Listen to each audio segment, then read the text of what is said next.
AT&T UVerse TV. Well, a gorgeous evening here in the Twin Cities of Minneapolis and St. Paul. We are at Target Field in downtown Minneapolis. The Rangers and the Minnesota Twins getting set to kick off this three-game series. And it's that time. How about the American League wild card race? The Blue Jays on top. They are hot, and they are one game ahead of the Angels. Then, fighting for the second wild card spot, the Orioles 2 back. Then your Rangers 3.5 back, tied with the Rays. And the Minnesota Twins 4 back in that race. So it should be a dandy coming down to the line. Welcome in, everyone, along with Tom Greaves, Steve Busby. Glad you could join us for Ranger baseball tonight as they get to take on the Twins, who are their closest pursuers right now, Tom. Yeah, and I guess there's a lot of ways of looking at this, Buzz. The good news is the Rangers are in the thick of it. Yep. The bad news is there's a lot of teams that are in the thick of it. There's a lot of teams to contend with. But the good part of that is, Buzz, the Rangers play these teams a lot. So they have a chance to determine their own destiny. When you look at their home games, they have 3 against the Rays, the Orioles, the Blue Jays, 4 against the Astros and the Angels. Those are all home games. On the road, they play the Twins, the Astros, the Angels. When you look at the remaining games that they have, half the remaining games that the Rangers have this year will be against teams right in the middle of this wild card race. That's the good news. The Rangers can almost determine their own destiny by the way they play against these teams. Well, that they can, and no better time to start than tonight as they take on the Twins. In the first of 3, Giovanni Gallardo will be on the hill. Well, the Rangers will come back with more from Minnesota right after this on Fox Sports Southwest.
Your Texas Ford dealers.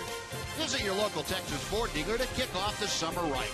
Ford is the best in Texas. By AT&T UVerse TV. UVerse has more live TV channels on the go than cable. And by Southwest Airlines. Book your low fare now at southwest.com. Well, a great evening here in Minneapolis, Minnesota. Home of the Minnesota Twins, Target Field. And before we get things underway, let's head down and check in with Emily Jones. Em? Well, Buzz, a great night for baseball here in Minnesota, and the Rangers anxious to get things going after the off day tomorrow and recognize the challenge at hand and the opportunity they have here in Minnesota, and admit there's a little something extra when you're going up against a team who's neck and neck with you in the standings and this late in the season. You always want to beat the teams that are in front of you. It makes it easier to climb the ladder. You know, this team is started playing really well, and now it's sluggish a little bit, but, you know, they're a really good team, so we hopefully we can at least win the series. But, you know, I think ahead, every game is important for us. It doesn't matter who we play, but we're trying to come out trying to at least win the series. So definitely, maybe not a heightened sense of urgency, but definitely maybe some more intense feelings going into this series as the Rangers look to take the opener tonight against the Minnesota Twins, the first of 3 here in the Twin Cities. We'll have the first pitch and the lineups coming for you right after this.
It's a great venue for Twins baseball. Rangers in town tonight to start the first of 3. Now Tom is going to tell you about the Southwest Airlines Texas Rangers starting lineup. Well, the Rangers are going to start off with Delino DeShields, followed by Shin-Soo Choo. Shin-Soo has reached safely in all 15 of his games since the All-Star break. Prince Fielder's batting third. Adrian Beltre is fourth. Mitch Moreland, a .393 hitter in August, is batting fifth, followed by Josh Hamilton and Elvis Andrus. Rougned Odor is batting eighth, and Chris Jimenez, with hits in 4 straight games and a .429 average over those 4 games, is batting ninth. That lineup put forth by Jeff Bannister, and that lineup will be facing the 27-year-old right-hander Kyle Gibson. Gibson out of University of Missouri at Columbia. Gibson 8-9 this year, and the young man has come on to pitch some very good baseball. A basic pitcher in that he has fastball, slider. He will change speeds on those 2 pitches. He has pretty good command, and he produces one of the highest rates of ground balls in the American League. He's already had better than 22 double plays turned behind him. And Ranger hitters, therefore, will try and make him get the ball up in the strike zone. Rangers have not had a whole lot of luck. This is Gibson's 3rd career start against the Rangers. He's held them to just 2 runs in 16 innings prior to tonight. And let's take a look at the Twins defense behind Kyle Gibson this evening. As Minnesota group right in the middle of the pack defensively. Brian Dozier, the second baseman, leads all American League second baseman at .993 fielding percentage. He was an all-star this year. Rosario, Hicks, and Hunter in the outfield. Joe Mauer joins Dozier and Escobar and Trevor Plouffe at the hot corner. Kurt Suzuki is catching tonight. So ready to get things underway. Rangers come in a 500 team. They are 55-55. They are 4.5 games behind the Houston Astros in that American League West. And Gibson deals strike one to Delino DeShields. Delino a .261 average. No home runs, 22 driven in. Gibson back to him. Misses inside. A 79-degree evening. Beautiful night. Low humidity. Wind out of the north. Light breezes about 7 miles an hour. And that is made the humidity drop. Very comfortable evening here in Minnesota. 1-2 now to Delino. Rangers against the Twins earlier this year down in Arlington. 1-2 out of 3. This used to be a difficult assignment for the Rangers, to say the least, when Target Field first opened. Rangers had no luck here at all. They went 9 out of the first 10 games that they played the Twins. That has turned around a bit lately. Shot foul, and it's still 1-2. Matter of fact, since the end of the first 2 seasons, starting in 2012, the Rangers have won 8 of the last 11 here at Target Field. Gibson into the line, and again the 1-2 pitch. To right field, Hunter toward the line. He's going to have to play it on a hop. And getting aboard to start things off, Delino DeShields for all the Rangers here in the first. That feels good for Delino to start this game off with a base hit. He had a tough game against Felix Hernandez. He struck out 4 times in that ball game. That doesn't really differentiate him from a lot of American League hitters. Still, to come out right off the bat in the first game back here in Minnesota, started off with a line drive to right field. Good feeling for Delino. Get something started here, get a rally going right off the bat. Yeah, let's see if Delino can add a little pressure to Kyle Gibson right from the beginning. Shin-Soo Choo stepping in, hitting second tonight. Delino a bluff move, and he stops very quickly. 1 ball, no strikes. Choo a .239 hitter. 14 home runs, 50 RBI. Choo and Rougned Odor have been moving in and out of their respective 2nd and 8th spots in the lineup. Jeff Bannister asked about that today, and he said, I just felt like this was a better lineup tonight with Choo hitting second. I think that pretty well sums up the reason for it. That's why the manager is the manager, to make those kind of decisions. Well, both left-handed hitters have the ability to look at a lot of pitches and also pull the ball effectively. You're not really giving up or gaining much with either one of them in the 2 spot or 8 spot. That's outside. 2 balls, no strikes. The lineup for a manager always looks good when the guys in the lineup are hitting the ball well. When the guys aren't hitting, then the lineups start to get questioned and you start to wonder. But, you know, there's only so many ways you can put the lineup together. And if the guys hit, the lineup looks great. A little quicker move, and Delino scrambling back out of that throw by Kyle Gibson. Delino 18 out of 21 this year. That's an 86% success rate. That's among the tops in the American League.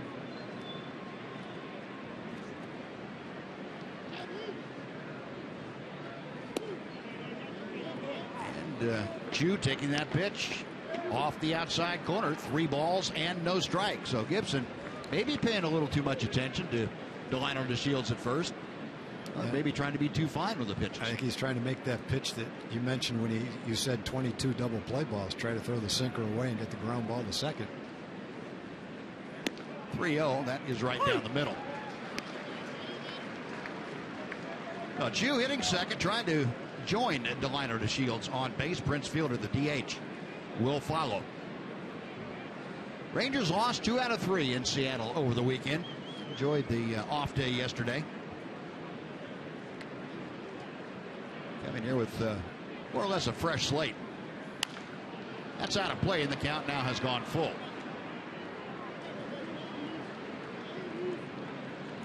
Chu has reached base safely in all of the games that he's played in since the All-Star break. All 15 of them.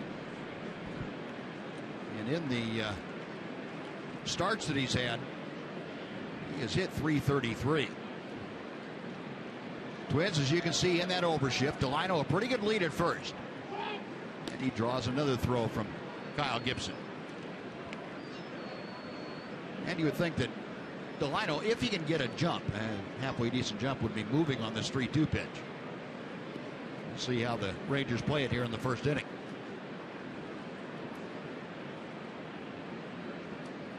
Gibson, a belt high set. There goes the runner. The pitch outside, ball 4, and there are 2 on for Prince Fielder.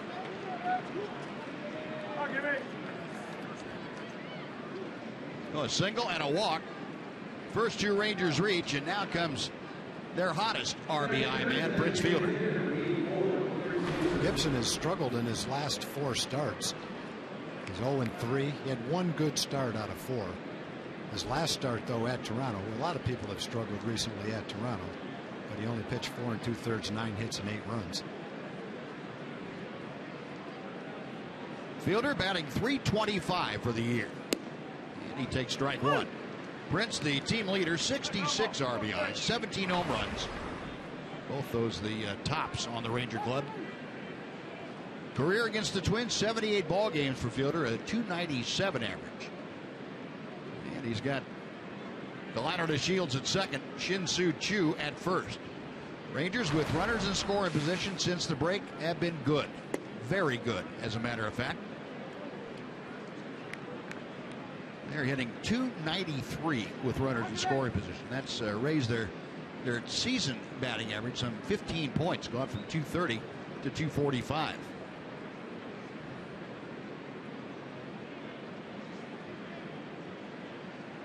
One and one to Fielder. Line drive right field. Hunter to his right makes the catch. DeShields tagging, trying to advance to third. He will, as the throw is cut off by Escobar. Well, a rope off the bat of Prince Fielder. Didn't find turf, but he was able to pull it to the right side to get Delino DeShields over to third. As a pitch sinking out of the strike zone, the Prince still hit pretty hard. And there's not many runners who could be in the same position Delino was in, breaking a little bit toward third, to have the quickness to get back and just pretty much trot into third base safely. A lot of guys would have taken so much time to get back to second, they might not have been able to go to third base. But his quickness made it no big deal. He was a third of the way toward third before he put the brakes on. It looked like a base hit to right field off the bat, I'm sure. He picked it up and realized it was going to go farther than that.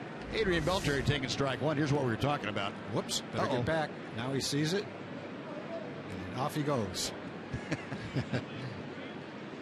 Most guys can't go back and get started that quickly, and then get from second to third as quickly. So Delino 90 feet away with the first run of the night. Adrian Beltre trying to pick him up as he takes outside. And the count moves to 2-0. Beltre at .260, 9 home runs, 30 driven in. Adrian having a tough trip, just 1 for 13 in that series in Seattle. And you go back over the last 5 ball games, Beltre just 3 for 20.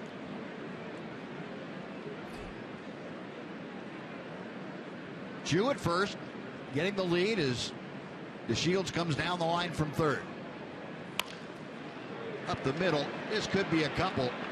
Escobar on to first, and Gibson gets another ground ball double play turned behind him. That takes care of the Ranger. Good looking first as it started out, but the Rangers strand 1, do not score. Scoreless after half inning.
the Twins starting lineup. Aaron Hicks starts off in center field, followed by All-Star Brian Dozier. 56 extra base hits. That's the second most in the American League for Dozier. Joe Mauer hits third. Miguel Sano bats fourth. The Twins' #2 prospect, big power hitter, Trevor Plouffe, bats fifth. Torrey Hunter is fifth, 40 years old and still a frontline player. Eddie Rosario is seventh. He's a .353 hitter at Target Field. Kurt Suzuki bats eighth, and Eduardo Escobar is the ninth place hitter. And Yovani Gallardo going to work, and the first pitch is fouled off by Aaron Hicks. Very quickly, 1 strike on the switch hitting leadoff man. Our progressive scouting report on Yovani Gallardo. He's been trying to quicken up his pace just a bit. He felt that his command would probably get better. The consistency would be there if he could just speed it up a little bit in between pitches. That's a bigger change than it might sound like. It's not as simple as just saying, all right, I'm going to work more quickly. I mean, that goes back to the pace that you feel comfortable with. And to make tweaks in that is not the easiest thing. But Yovani is searching for that elusive consistency that he had about 2 months ago. And back in June, he had it going pretty well. 1 ball and 2 strikes. Yovani, that .347 ERA. It's gone up about a half a run in the last 3 outings. And Hicks, another foul ball off to the left. Well, Aaron Hicks, you remember last year, a highly touted prospect for the Twins for the last several years. Brought him up last year and the year before. But Hicks got so frustrated at one point last year, he gave up switch hitting. They're just having so much trouble. And he's picked it back up again. The Twins feel that he is a complete player. If he can just stay with that, he'll be fine. Outside 2-2. But to utilize his speed and be able to hit at the top of the order, play center field, he certainly has all the tools you would want. The other player that we saw make his major league debut down in Arlington, Byron Buxton, just about ready to come back to the big leagues. Elvis near the bag at second, throws out Hicks, 1 gone. Now let's take a look at the rest of the Ranger defense. It's delivered to you tonight by Brake Check. Behind Yovani Gallardo this evening, a very familiar looking Ranger defense. DeShields flanked by Chu and Hamilton in the outfield. Mitch Moreland at first. No errors in his last 58 games. That's almost 500 total chances. He anchors that infield of Odor and Andrus up the middle in Beltre, and Chris Jimenez getting the start behind the plate tonight. So 1 up, 1 away here for the Twins. Brian Dozier, home run hitting second baseman up there. He is something. Dozier was the leadoff man for a good part of the year for Minnesota, then moved down to #2 when Hicks got installed as a leadoff man. 22 of his 24 home runs have come as a leadoff hitter. And Elvis will throw him out. 2 gone. Well, a good sign so far through 2 hitters. Giovanni's doing what you said, Buzz, working quickly. And he's also doing what he's done when he's pitching well, and that's get ground balls. Yep. 2 weekly hit ground balls, as a matter of fact. Routine rollers to shortstop. Good start so far. Keep the ball off the good part of the bat. Yep. Now 2 away, and here is the veteran Joe Mauer. Mauer, a .266 average with 7 home runs and 47 RBI. Hitting that number 3 slot for Paul Molitor's club.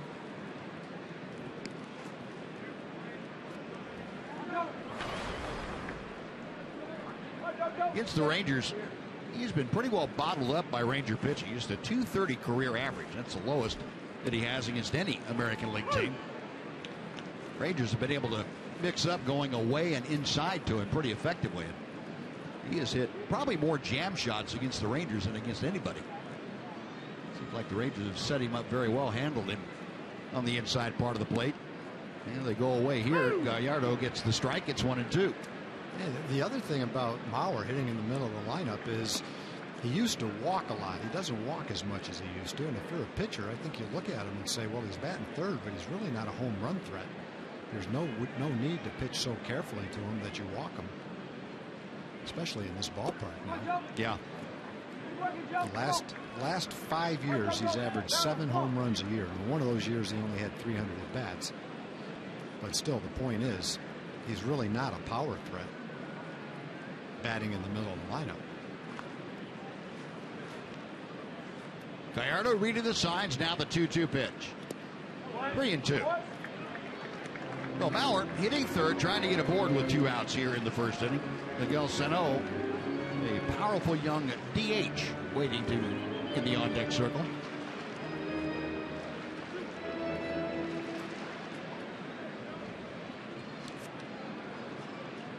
Gallardo rocks into the wind. A 3-2 pitch is lined to right field. Choo over to get it. He cuts it off. Mauer, a big turn at first, hangs on. Oh, a 2-out single for Mauer. Choo looked like he couldn't decide whether to go after it or lay back. Yeah, I think at the end he realized he wasn't going to catch it, and he laid back and was able to cut it off. I thought for a minute it was going to bounce and skip by him. Mauer hits it fairly well into right center field. Choo is kind of going after it and then curves back and catches it before it can get by him. So with 2 outs, keep it to a single and should be okay. So Mauer at first. Here's Miguel Sano. And the big guy takes the pitch low and outside for ball 1. Sano at 6'4", 262 pounds. Third baseman by trade, but handling the DH chores for the Twins more often than not. That's out of play on the first base side. 1 ball and 1 strike. Sano turned 22 back in May, the middle of May. He's from San Pedro de Macorís in the Dominican Republic. He has reached base safely in 27 of his first 31 major league games. 1-1 from Gallardo. 2 balls and a strike. Sano started this year at AA Chattanooga for the Twins.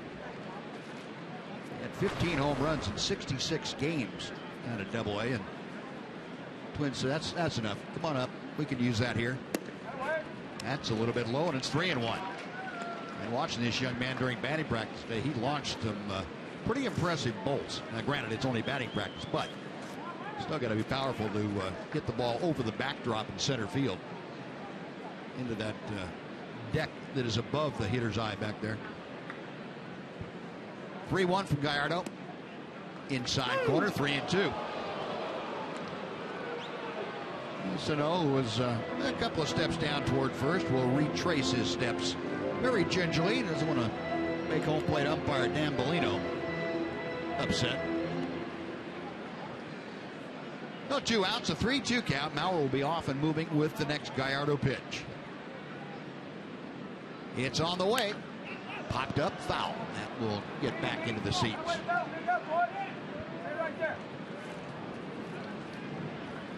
Twins a game under 500 this year, 55 and 56. Playing well at home, though. They're 34 and 22 here at Target Field. Paul Molitor's club, having had a disastrous road trip, went 1-6. The trip they just completed to Toronto and Cleveland. And low ball 4. Sano, we hear, has one of the better eyes that you'll find on a 22-year-old. Eyeballed that pitch that was just a bit low. So 2 on, 2 out, and Trevor Plouffe coming up. One thing over Giovanni's last 6 or 7 starts that's been pretty much constant is he's thrown a lot of pitches. He's only pitched 6 innings in one of his last 6 or 7 starts. He's trying to be careful, trying to make good pitches, but that's causing him to throw a lot of pitches. And already in this game, after getting the first 2 hitters and getting ahead of Mauer, he'll be throwing his 21st pitch to Plouffe. Plouffe steps in hitting .248. He is over his last 9 trips to the plate, so a bit of an offensive downturn, but 15 home runs, 61 driven in. Giovanni, a check of second. The pitch to Plouffe is high for ball 1.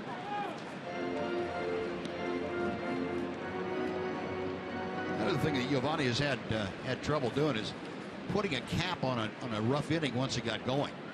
Lately, it's turned out to be a 2 or 3 run inning for him instead of being able to just knock it to one harmless run at times. Just hasn't been able to keep it under control. He's not throwing enough strikes. It's pretty much as simple as that.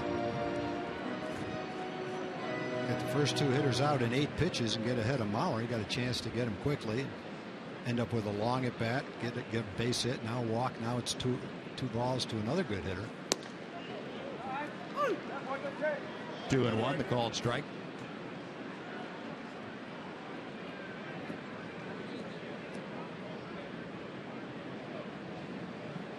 Gallardo did get the win last time out. He worked 5 innings against the Astros. Rangers won that 4-3. High and tight, 3-1.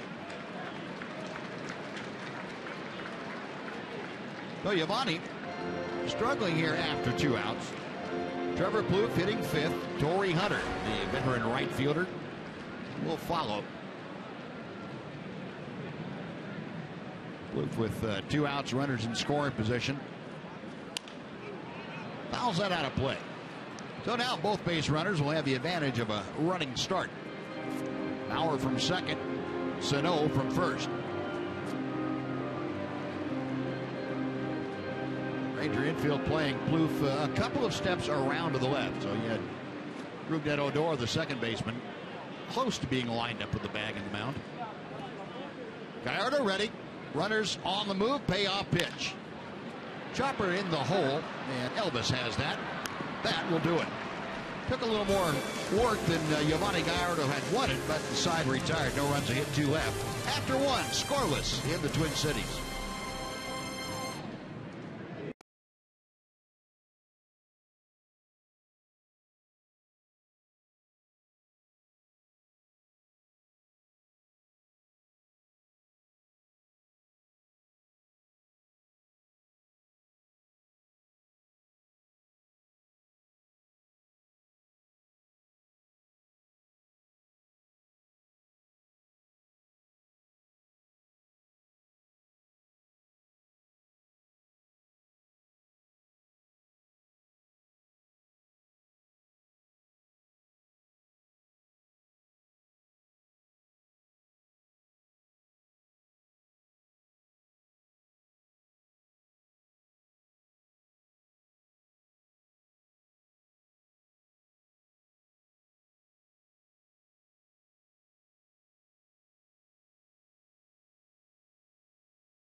Southwest Data Strong Fan, and you just might see yourself on an upcoming broadcast. All this brought to you by the good folks at T-Mobile. We'll show you our selection for tonight a little bit later on. Mitch Moreland to start things off for the Rangers here in the second inning. Scoreless ball game. Moreland, Hamilton, and Andrews to face Kyle Gibson. Mitch at .294 average as he takes a knee-high strike. Moreland had been in a little bit of an offensive downturn, but he's got things going in the right direction. 5 out of 10 on this trip. He is hit in 4 straight, going 7 for 14. Now, one thing we saw from Gibson in the first inning, Buzz, is what you alluded to with the double plays. That's really helped him this year. The other thing is, with men in scoring position, he only gives up a .213 average. So the Rangers had a man in scoring position. It was a double play situation. The Rangers couldn't score, couldn't get a hit with a man in scoring position, and Gibson got another double play ground ball. helps bail you out of a lot of jams. Yeah. So even though he's been struggling recently, overall he's had a nice solid season. Yeah, and it's not, as we've talked about, Tom, it's not just Kyle Gibson is struggling recently. It's the entire Twins pitching staff, the starting staff Yep. for the Twins. They've really struggled. And Mitch couldn't check his swing. Nice pitch down and in. And Gibson, his first strikeout, one away. Josh Hamilton will be next.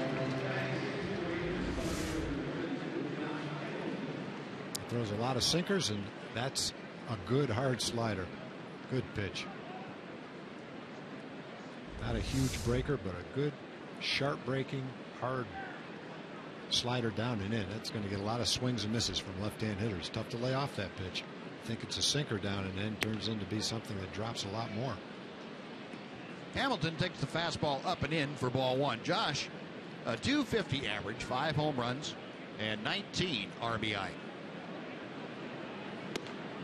2-0. Going back to the Twins pitching we were talking about, this is the last road trip for the Twins.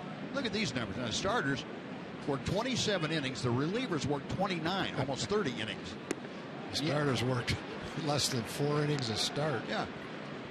ERA of 13.83 for the starters, 5.46 for the bullpen. The bullpen was needed to have oxygen after the ball game. That's why they got 9 guys out in their bullpen That's today. right. That's right. Boy, what a stretch. 8 or more runs in all those ball games. All the last 5 ball games.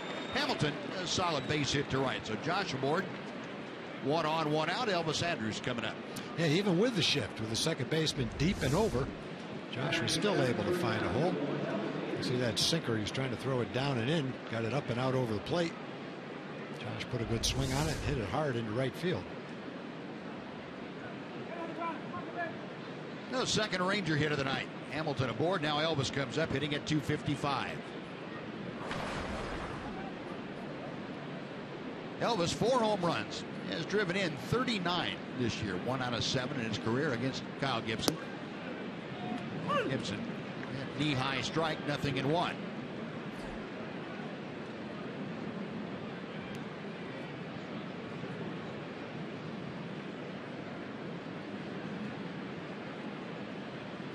Last 10 ball games, Elvis really has it going. At 311 mark.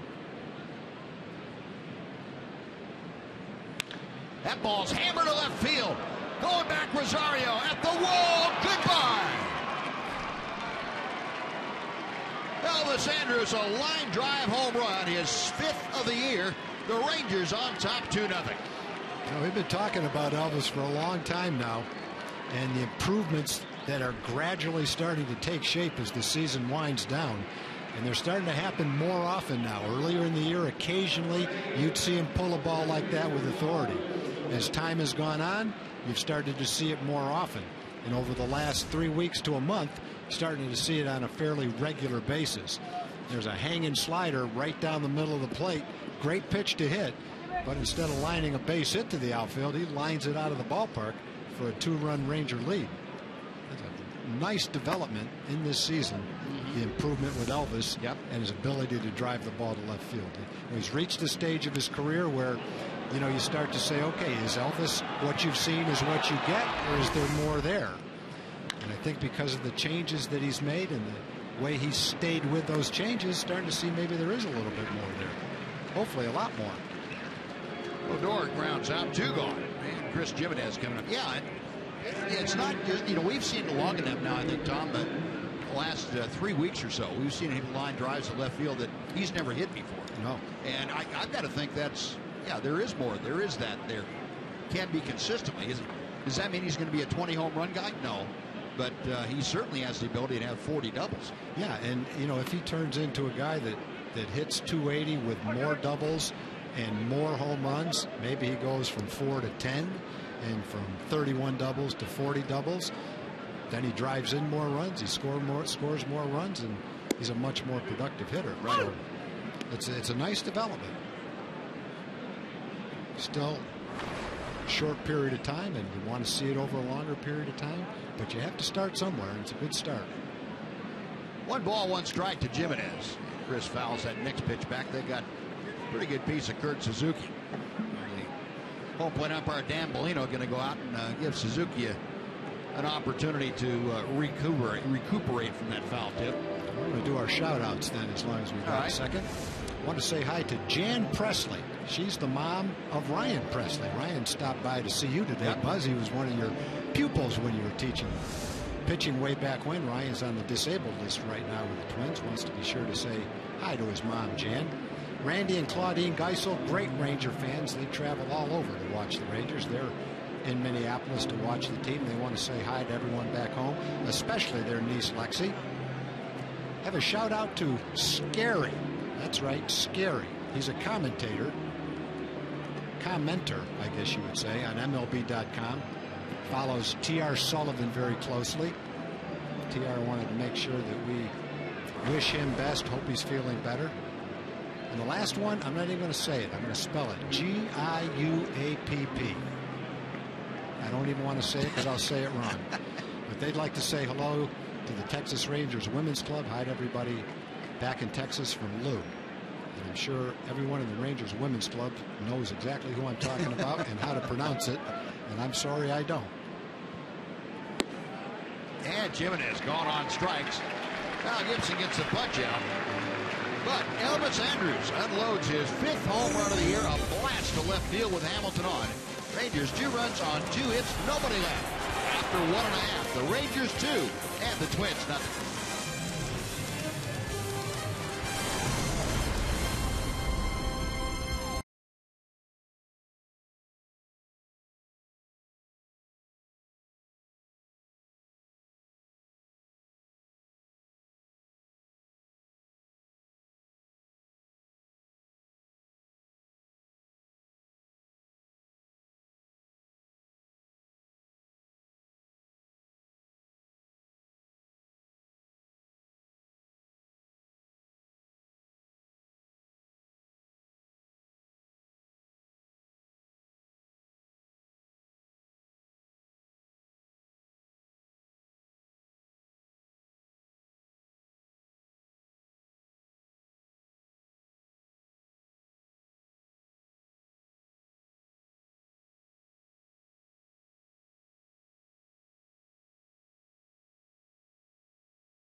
You buy your Texas Ford dealers. Bottom of the 2nd inning, Torrey Hunter leading off against Giovanni Gallardo. The Rangers have given Gallardo a 2-0 lead to protect. Be Torrey Hunter, Eddie Rosario, and Kurt Suzuki. And Hunter, a rip and a miss. It is 1 ball and 1 strike. Torrey hitting at .248, 18 home runs, 60 RBI.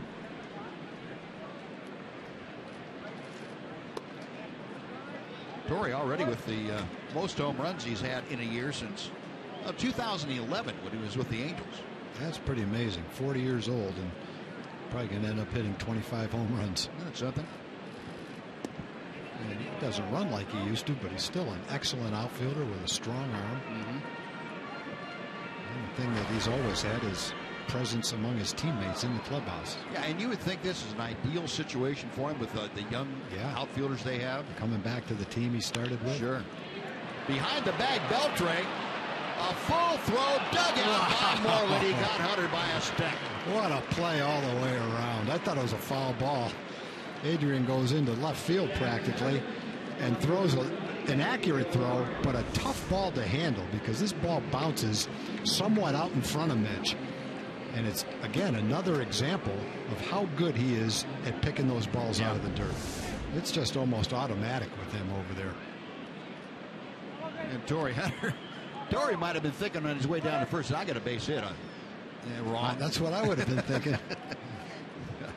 Oh, great play by the tandem of Beltre and Moreland. One out, and Eddie Rosario slaps the next pitch back. How about Adrian? Well, just getting to it is tough enough.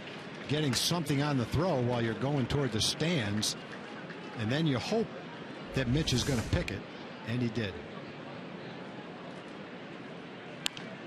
Another one out of play. You know, we talked about Moreland not having any errors in his last 500 or so chances. These are not routine chances either. He's been able to do this more often than not. Yeah, and he would have saved probably 5 or 6 errors from the infielders this year. That I don't think that would have been an error on Adrian. That would have gone as a base hit. But there's been a lot of balls, routine plays, that the infielders just made a bad throw. And Mitch has picked it. It's gone down as a routine 5-3, 6-3, 4-3. But it would have been an error on any one of the infielders if Mitch hadn't been picking them like that. 1-2 pitch. Got him swinging. Giovanni Gallardo gets his first strikeout of the night. There are 2 gone. And Kurt Suzuki stepping up. Well, much better. The first 2 hitters of the second inning going right after him, throwing strikes, pounding the strike zone. Folks, on Sunday, as long as we're talking about Adrian Beltre, August 16th, the first 15,000 fans will be treated to a Medical Center Arlington Adrian Beltre bobblehead. Join us to see the Rangers take on the Rays and get your collectible bobblehead. Visit TexasRangers.com or call 972-RANGERS for your tickets.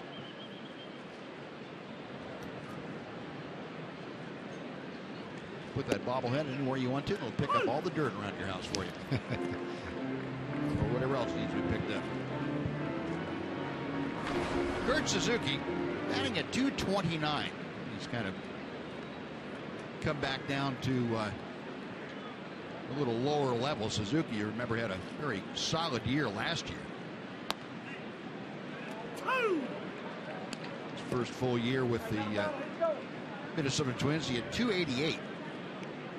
Played in 131 games for Minnesota. This year, not so much. Although at home, as those numbers would tell you, the last 19 games he's hit very well. And this Twins team has hit very well here at home. 1 ball, 2 strikes.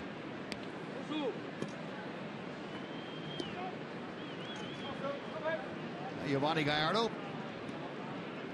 making a concerted effort to get the ball, get back up on the mound, and work a little more quickly. 2-2.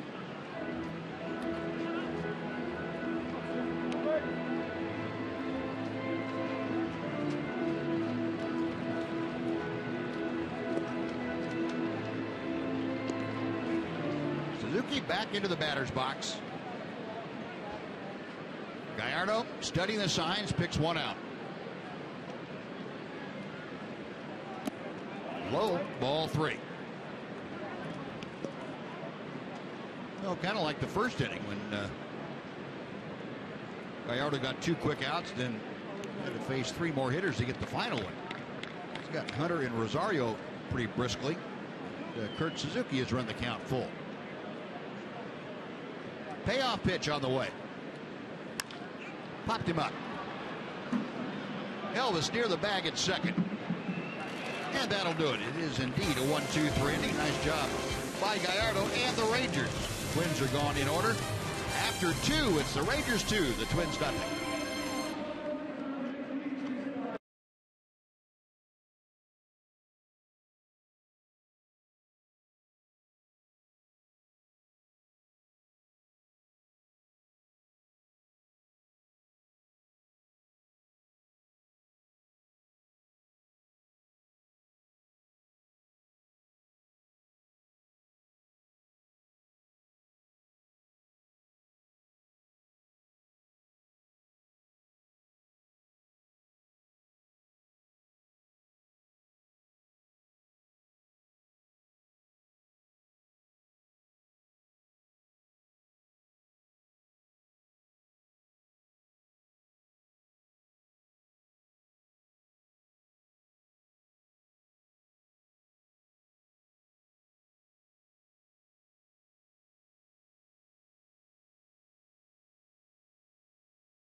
Rangers are on top of the Twins by a score of 2-0. And this is a new addition this year to Target Field. It's called the Barrio here in left field. And as you could probably tell by the name, it's a bar where you can also watch baseball.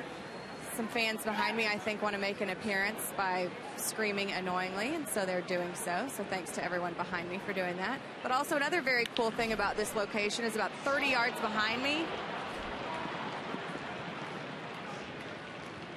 About 30 yards behind me, as Delino DeShields gets on base with a single there, is a train station. So it will literally drop you off right at the left field gate, which is a pretty cool way to enter the game. Then you can head in here to the Barrio, take in all the action on the field. Also, Target Field was voted and named the greenest ballpark in all of baseball. And a lot of cool things they've got going on here to sustain energy and conserve water and all those things.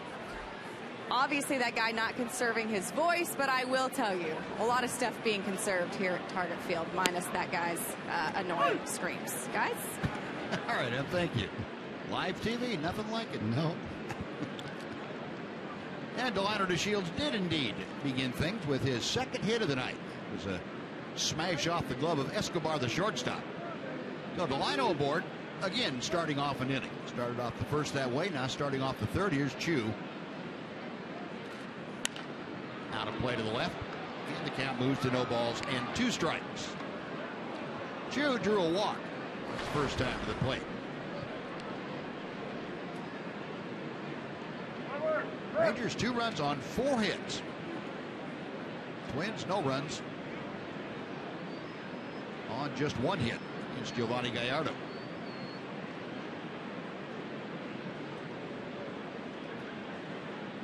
Kyle Gibson reading the signs from Kurt Suzuki. The right-hander's ready.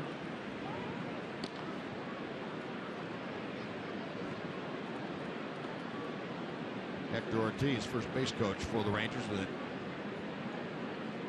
ever-present stopwatch, timing the moves of the pitcher, whether going to first or going home. First movement to pitch hitting the catcher's glove. See what the time is of that. See what the time is from the moment he makes a discernible move toward first until the ball gets there. The information age of baseball, you got to have all those splits down.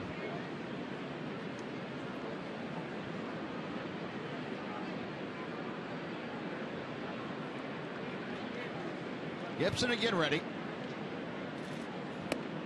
And Chu trying to check his swing, he couldn't.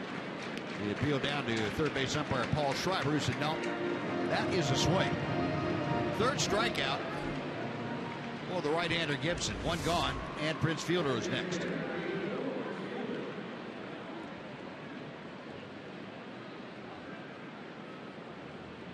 Yeah, I think he got into no man's land there. Usually a pitch that Chu doesn't offer at high fastball. Prince Fielder lined to right field. Torrey Hunter made a nice running catch to his right. The 0 for 1 tonight. Fielder coming off back-to-back multi-hit games in Seattle. He is still the major league leader in multiple hit games. He's tied now with Ian Kinsler, both of them with 44 games of 2 or more hits.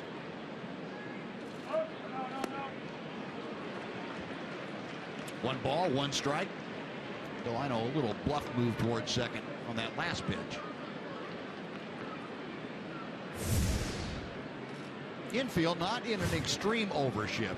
They are definitely favoring the right side as you get a nice overhead shot to Escobar, the shortstop. Only a couple of steps to the shortstop side of second. Good fastball in on the fists of Prince Fielder. 1-2. So far, Kyle Gibson does not look like a guy that gave up 8 runs his last time out in less than 4 innings. No, he's got quality stuff. 92-mile-an-hour sinker, hard slider, pretty good changeup. Well, for the season, coming into the game, he'd given up less hits than innings pitched. Decent amount of strikeouts, not a lot of strikeouts. A lot of sinker ball pitchers aren't really strikeout pitchers. They depend on their infielders to make plays on all the ground balls they get. And he gets a lot of ground balls. His ground ball ratio is 2.46, which puts him among the leaders in the league as far as percentage of ground balls gotten, and has led to a lot of double plays.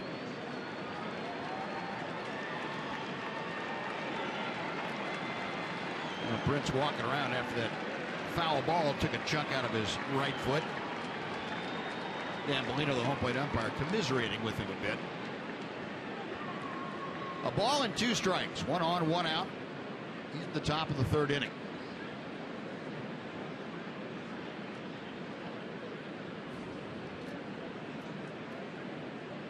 Gibson a look over his left shoulder at Delino DeShields. That's a pretty big lead. 2-2 now.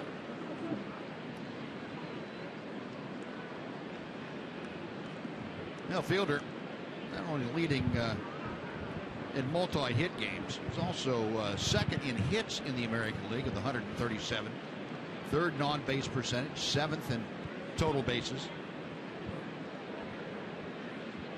3rd and highest road average. And 2nd in average against right-handed pitchers.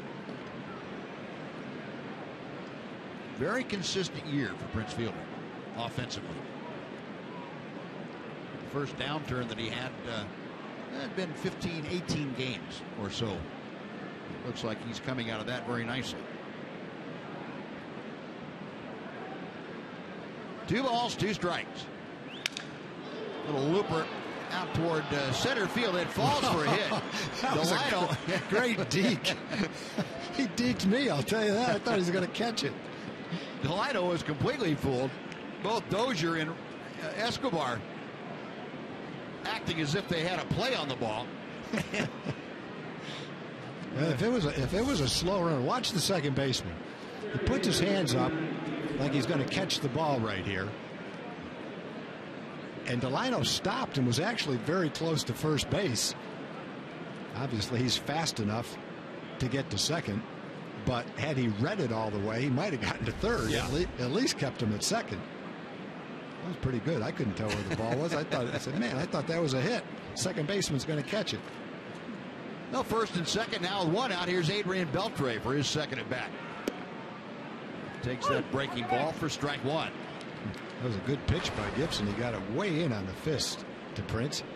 And maybe a hitter not quite so strong, it would have been a pop up to second, but Prince is so strong he was able to get it into the outfield for a Texas leaguer.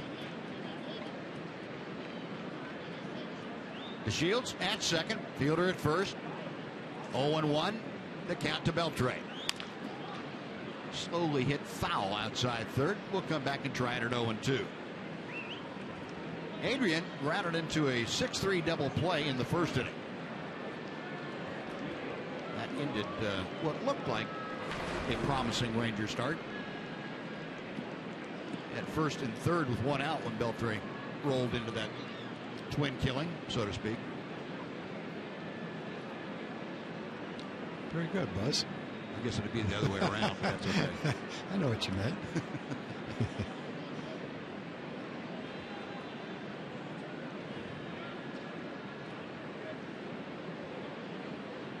Gibson a long look in, now the right-hander making the throw to second and just back in time.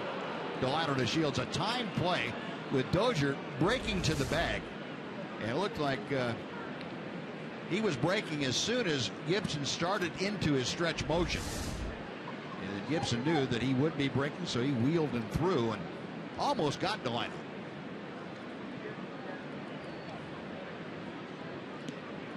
Twins over the years, one of the best organizations at the fundamental aspects of pitching, and that's one of them. Pickoff plays.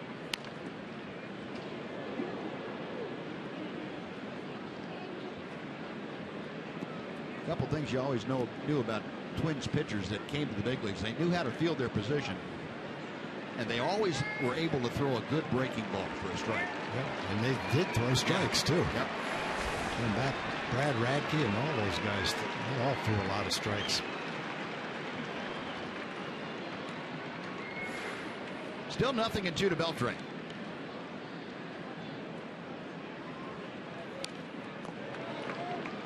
Boy, Gibson really wearing out the inside part of the strike zone to Adrian. Now he wants Kurt Suzuki to come out for a little chat. Adrian hardly ever strikes out. Once every 10.5 plate appearances. That last pitch, pretty good example of why he doesn't strike out very much. That sinker was down and in, and maybe 6 inches inside, a couple inches low, and he still got a piece of it and fouled it off. You want to get a good look at it here. How far inside and low that is. Actually, it wasn't low. It was right at the bottom of the strike zone. It was just way inside. Got him swinging. Looked like he pulled the string. And Beltre is gone. That is out number 2. And before Mitch Moreland steps in, we're going to send it back to John Radigan for a Mazda game break.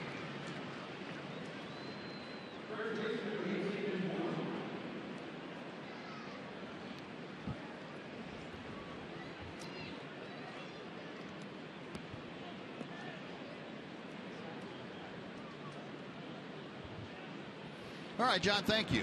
The Blue Jays are going to lose till they get to Arlington. With some teams, you hear someone hit a home run, and you can kind of think of 2 or 3 guys that it probably was. With the Blue Jays, you don't have the slightest idea who it was. There's so many of them.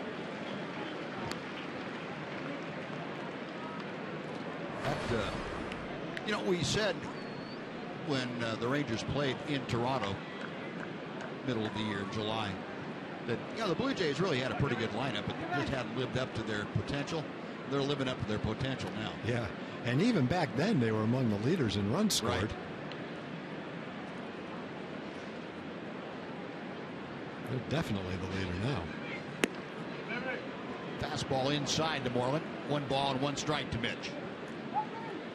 Moreland went down swinging his first time up there. Got an opportunity to add on to the Ranger lead. Rangers currently leading 2-0. Have DeShields at second and Fielder at first. Moreland second on the Ranger club with 57 runs driven in. 2-1.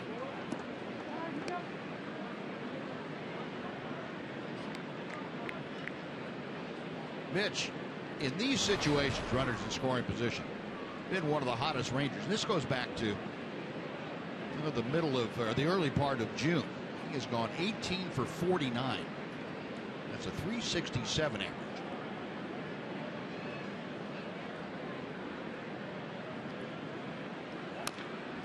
Taps a foul, and the count evens at 2 balls, 2 strikes.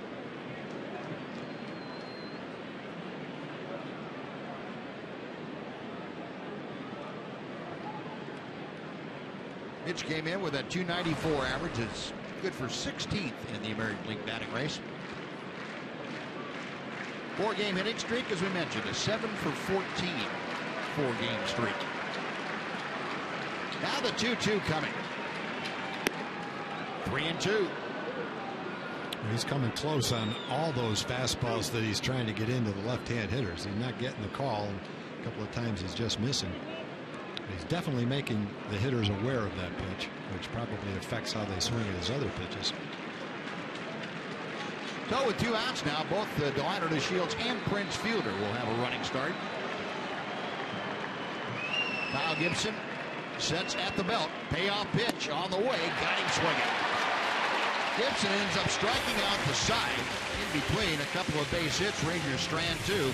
After 2.5, it remains the Rangers 2 and the Twins nothing.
Come on out to Globe Life Park. Watch the Rangers play the Mariners. You get your kids geared up for school. Tickets are available at TexasRangers.com. Now the Twins to bat, and leading things off here in the third is the number 9 man, Eduardo Escobar, the shortstop. Switch hitter up there from the left side. Fouling off that first pitch. Escobar, a .241 average with 4 home runs and 32 driven in.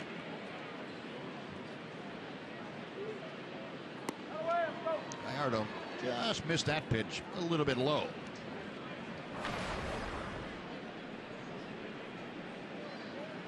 Escobar with very good speed at the bottom of that Twins order. Up the middle, snared by Gallardo, and Giovanni. Little flip on to Moreland for out number 1. Yeah, good changeup right there. Looked just like his sinker. And he's thrown a lot of sinkers.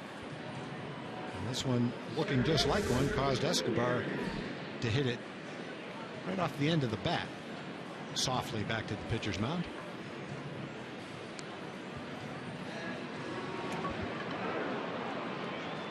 That's the kind of comebackers a pitcher likes. Yeah, right on your glove side, one hop. Nice little soft one hopper. No, one gone. Now back to the top of the Minnesota order. And Aaron Hicks up for his second at bat. Takes ball 1. Hicks had a ground ball up the middle, but Elvis Andrus cut it off and threw him out.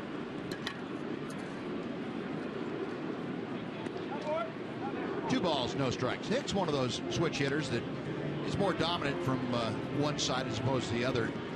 As a right-handed hitter, he is a .368 average. Left-handed is .245. That was one of the things last year that gave him pause to consider whether he wanted to continue switch hitting or not. Gave up the left side for a while, but the Twins really encouraged him in the offseason to stay with it, and it has come back around for him. 3-0 pitch on the outside corner.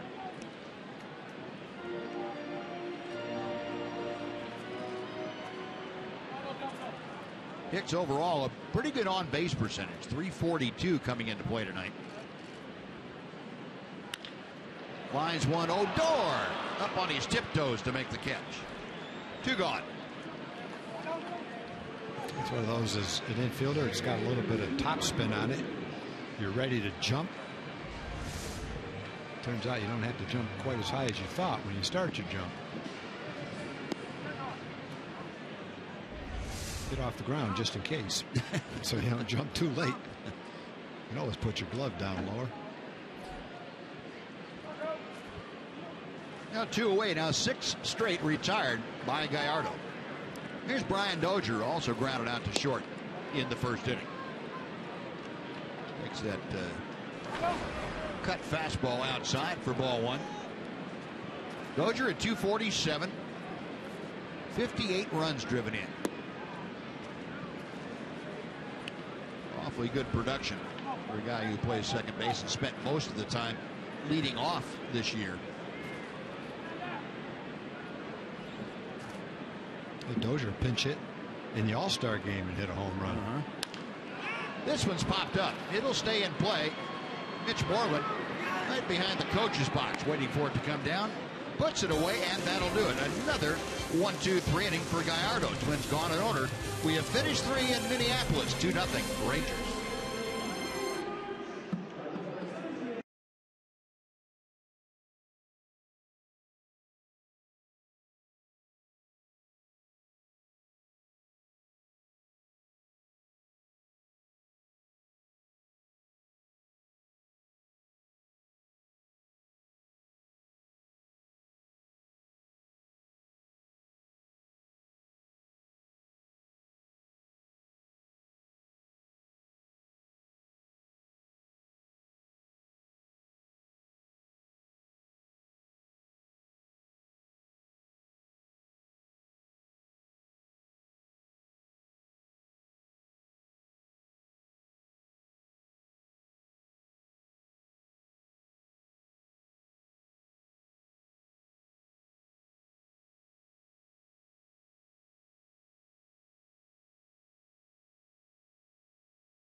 Southwest Airlines.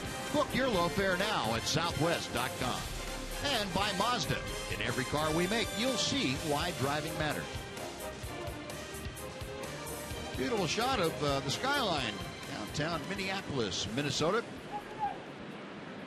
Gorgeous evening, temperature in the mid to upper 70s. Very gentle breeze out of the north. And Josh Hamilton stirred up that breeze with a swing and a miss. Hamilton had a base hit to right field his first time up. So Josh now at 256 with the average. It'll be Hamilton, Andrews, and Odor, first three Rangers here in the fourth inning. Kyle Gibson back to the plate. 1 ball and 1 strike. Josh now 5 out of 14 on this road trip.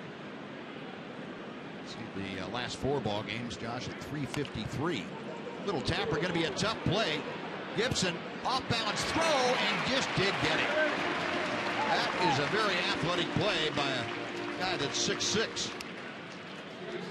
Yeah, when that ball went down to the ground, it didn't look like a pitcher would be able to make the play, especially one as tall as he is. But he gets over there quickly. He's in decent position to field after he threw the ball, and then looked more like a third baseman right here when he caught it and fired it over to first base. Very nice play. Well, Gibson helping his own cause with some pretty good fielding work. 1 out. Here's Elvis. The difference in the ball game tonight. That is 5th home run of the year with Hamilton aboard last time up. On the outside corner for strike 1. Well, Elvis now up over 40 RBI. He has 41 driven in, 5 home runs. Batting mark of 257.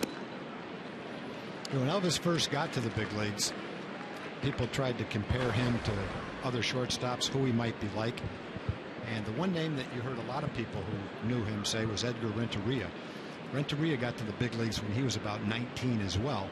And his first several years in the big leagues, he hit 3 or 4 or 5 home runs. And like we were saying, Buzz, he never developed into a power hitter, but he developed into a guy that occasionally could hit double-digit home runs, 10, 11, 12 home runs, and did that. And instead of knocking in 40 or 50 runs, he would knock in 65 to 75 runs.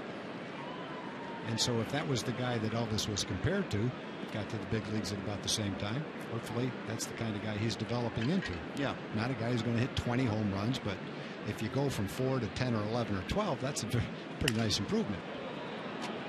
Jam shot up the middle. Dozier thrown across his body, and Mauer can't dig it out.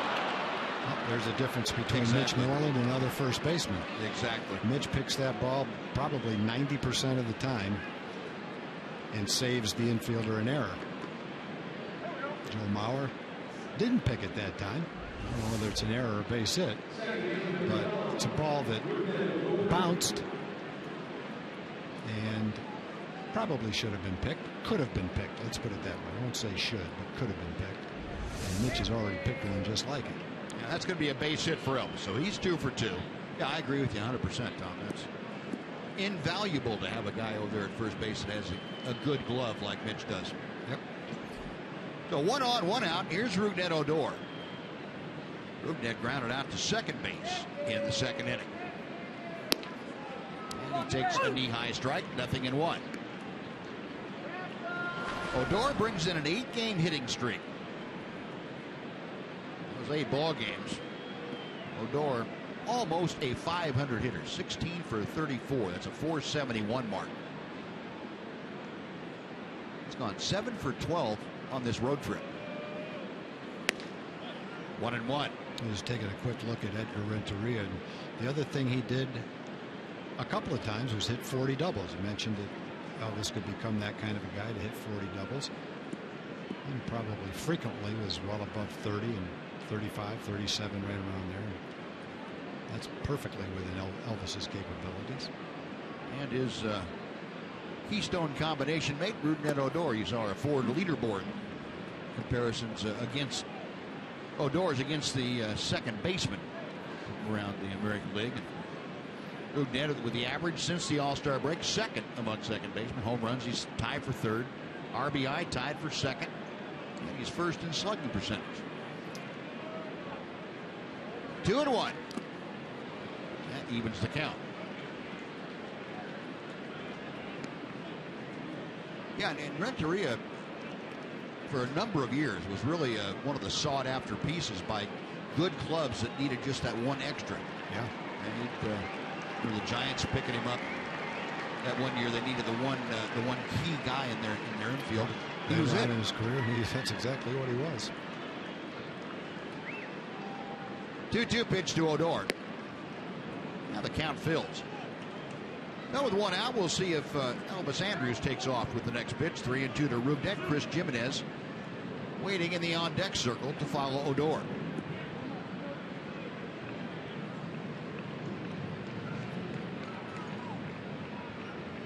Gibson sets. Elvis on the move.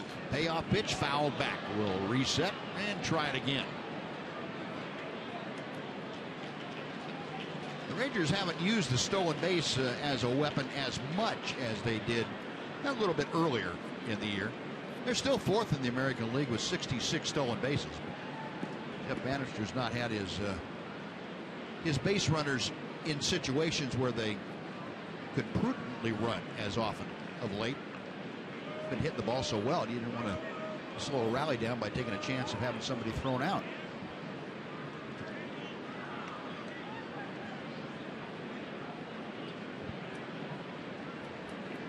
Elvis, of course, the all-time Ranger leader in stolen bases. Stepping off a fairly good-sized lead at first. He's going again. 3-2 pitch, and again it's fouled off to the left. Odor expanding his strike zone just a little bit, protecting home plate. There's that 8-game hitting streak we were talking about. Not only the high average, but also he's driven in 5 runs in those 8 games.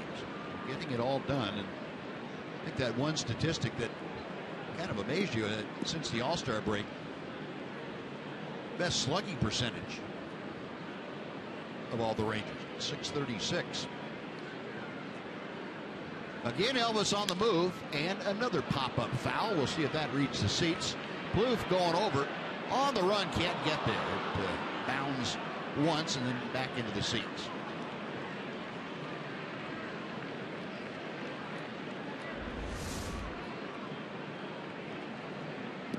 Trevor Plouffe getting in his wind sprints. That's about the only spot in target field where that ball could have fallen in, where the third baseman couldn't get to it or the outfielder couldn't get to it. Not a lot of foul territory here.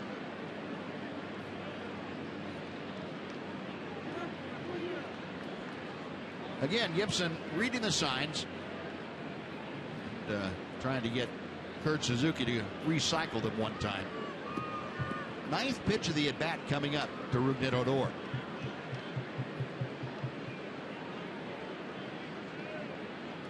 Elvis going, and a line drive toward the gap in left center. On the run, into the alley goes Rosario to make the catch. Trying to throw back to first, he does. Elvis able to get back in time. That's a pretty good arm by Eddie Rosario, throwing it going the wrong way towards center field back to first, and he overshot it. Well, he gave it a shot. It's kind of a shot in the dark, whether you can throw it accurately enough. He knows he's got the arm to get it there.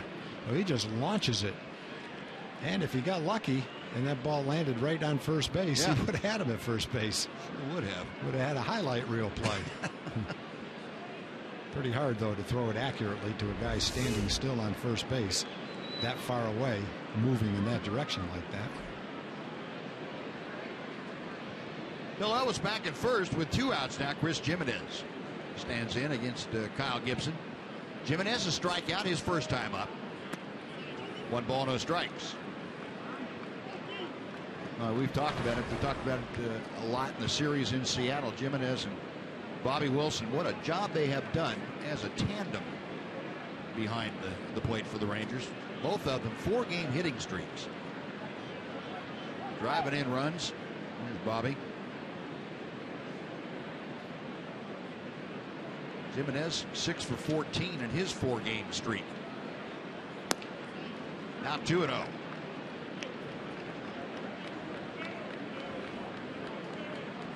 Go back to the 31st of July when they were added to the Ranger roster. And since then, they have combined to hit .414 with a home run, 6 doubles, and 10 RBI in 9 games.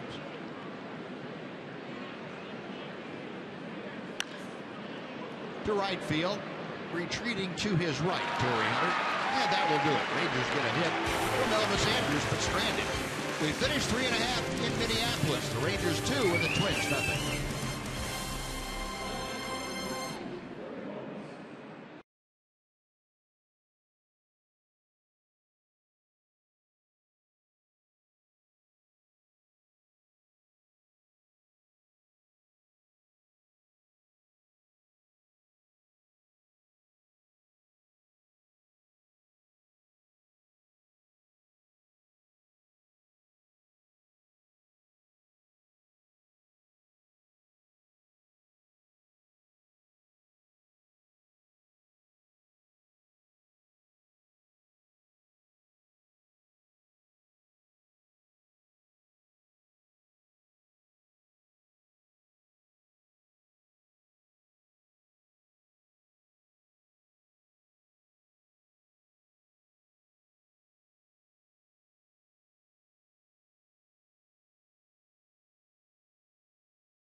Fans 14 and older will get a Yovani Gallardo powder blue t-shirt. That's thanks to Dr. Pepper, Albertsons, and Tom Thumb. Visit TexasRangers.com or you can call 972-RANGERS to secure your tickets. Yovani set to go to work here in the bottom of the 4th inning. Joe Mauer to lead things off. Mauer 1 for 1, had a single with 2 outs in the 1st inning. Yovani breaks out that slow curveball that's in for strike 1. It'll be Mauer, Sano, and Plouffe for the Twins. Rangers leading 2-0. They have out hit Minnesota by a 6-1 count. 1 ball and 1 strike.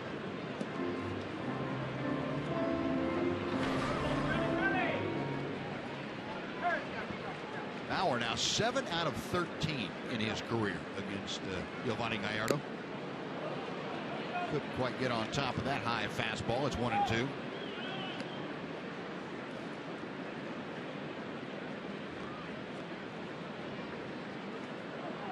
Yovani has 7 starts against the Minnesota Twins in his career. Obviously, all of them with Milwaukee. Just missed outside. Career-wise, he is 2-2 with a .352 earned run average against them. But he has held the Twins to a .238 team batting average coming into play tonight.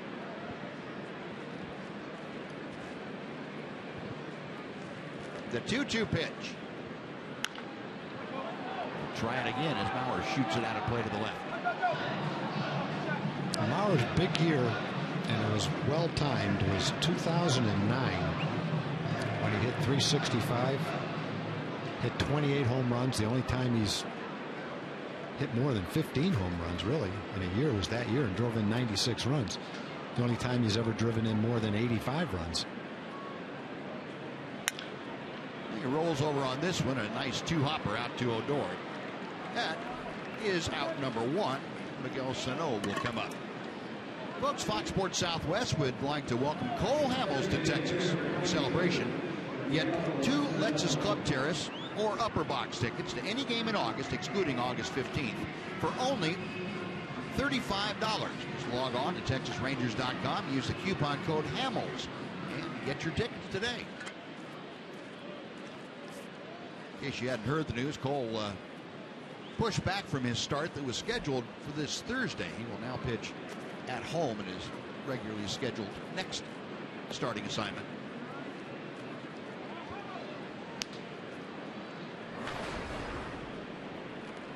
Sano drew a walk his first time up there.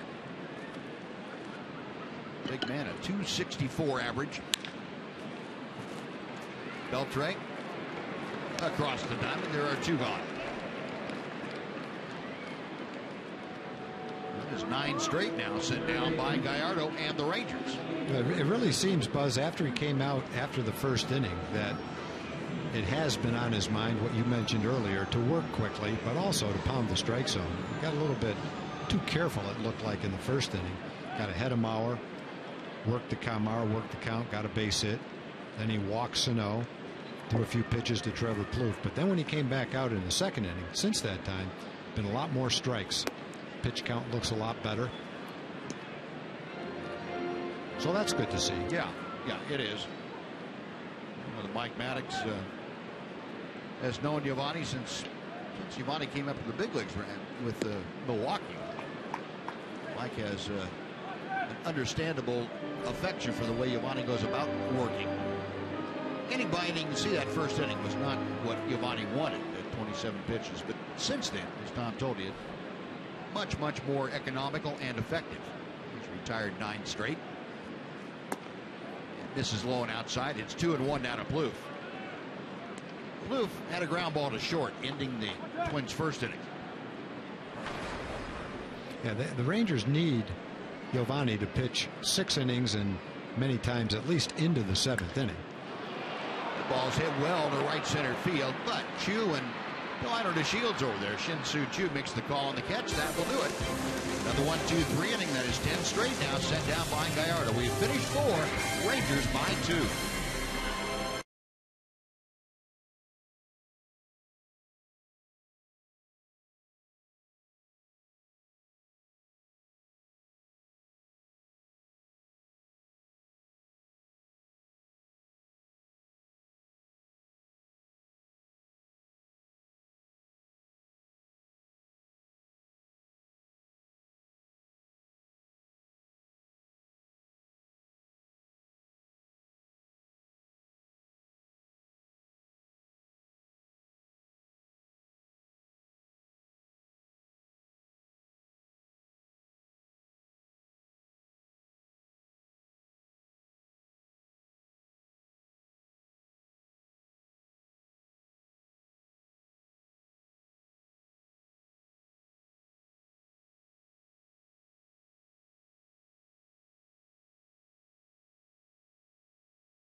The 5th, and General Manager John Daniels on this trip, and I asked him about watching the standings, just how much he's doing that these days. Right, as much as all of our fans, every day, and it's fun too because you've got all the wild card teams. And you're literally watching half the games impact us some way, shape, or form. I'm still of the mindset, though, I think our best opportunity is to win the division. I think that's where our heads have to be, and especially with as many games against Houston and Anaheim that we have left, you control your own destiny. And I think we're a talented enough group to get it done. So the Rangers start the day 3.5 out of that wild card, or one of those wild cards, and 4.5 out of first place in the American League West. As JD mentioned, still plenty of time to be making up that ground in the standings. And I asked him too about if it's more beneficial to be the hunter or the hunted. And he said, really, whatever position we're in, I'll take that one and make it the best position possible. So right now, being the hunter, the Rangers are enjoying. But I'm sure they would take the hunted as well, guys. Okay, and thank you. Yeah, good points. It's interesting to have that I option. think in most cases I'd like to be the hunter until it comes to the standings. And then I'd like to be the hunted. Delano to Shields. Not able to make contact with that Kyle Gibson offering. One gone. Delano retired for the first time tonight. Gibson now with 6 strikeouts. Yeah, he's not a huge strikeout guy, but he's making some good pitches tonight. Watch this ball from here on in. Go straight down. Delano swung right over the top of it. He's got a really good sinker. And the one pitch that hurt him today wasn't a sinker. It was a hanging slider, it looked like, to Elvis, that he threw right down the middle of the plate. I think, generally speaking, you'd think if you're going to throw a hanging slider, Elvis would be one of the guys in the lineup that you might get away with it. But that wasn't the case that time. Elvis hit it into the left field seats. Yeah, maybe before 3 or 4 weeks ago, you might have. Might have. But, yeah, that thing, as soon as Gibson released that ball, you could hear it yell, hit me, all the way to the... He was hoping it sank and hit the top of the wall. 0-1 to Shin-Soo Choo. Choo has walked and struck out. 1-1 the count. Shin-Soo at 238 as he faces Gibson. Base is empty. 1 gone here in the top of the 5th. Which we haven't seen the right-hander unveil until just then tonight. That slow curveball.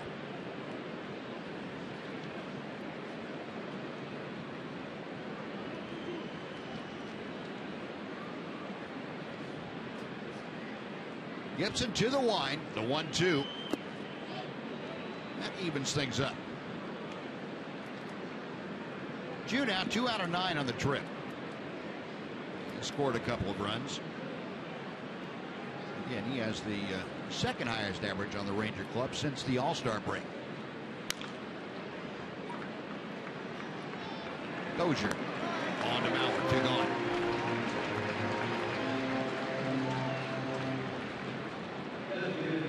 So Choo 0 for 2 as he heads back to the Ranger dugout. Now Prince Fielder will come up. Prince got sawed off pretty well last time up, but as strong as he is, he was able to muscle it into center field for a base hit. We've seen him have maybe a handful of hits like that this year where he really got jammed, but shows you how strong he is. Able to get it out to the outfield for a safety. Not many other guys around that strong. This guy that I'm thinking of is not quite that strong, but he sure did it more often. I hate to bring it up again. You know who I'm talking about. Yeah. A.J. Pierzynski. He's one of the most amazing hitters I've ever seen. Some of the pitches that he hit for base hits. You know, as of last week, he was hitting 300 for the Braves, too. Another good season, boy. Just keeps on going. That's way outside, and the count goes to 3-0. That ball was at least 6 or 8 inches inside.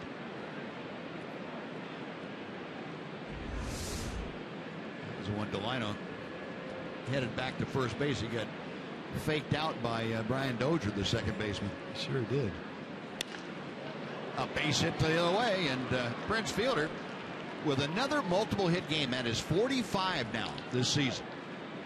And depending on what Ian Kinsler does with the Tigers, Fielder will either still be tied or be in front in multiple hit games. And more often than not this year is what he's done with a tailing fastball on the outside corner. Let's go the other way with it. I think teams at the start of the year wanted to play their shortstop on the other side of second base, and as the years has gone on, the evidence just contradicts what they thought was the right way to play him. Yep. Here's Beltre. He shoots that foul down the right side. Adrian has grounded into a double play and struck out. 0 for 2 tonight, currently hitting at 259.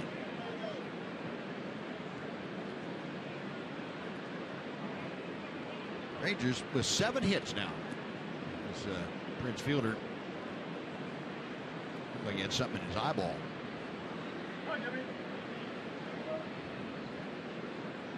He's all right now, and Beltre waiting for Gibson to get the sign.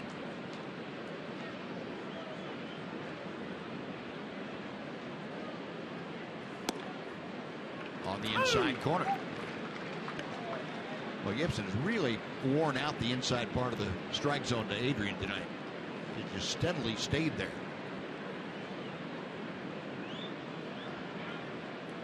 I think the pitch that Beltre grounded into the double play came after 3 or 4 fastballs that were inside.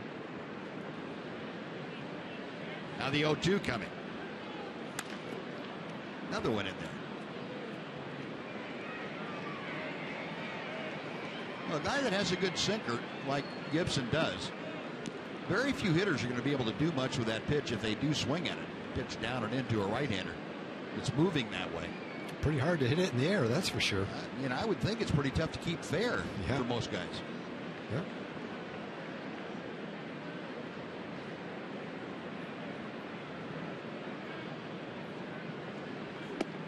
Tried it again, missed low and inside. 1-2.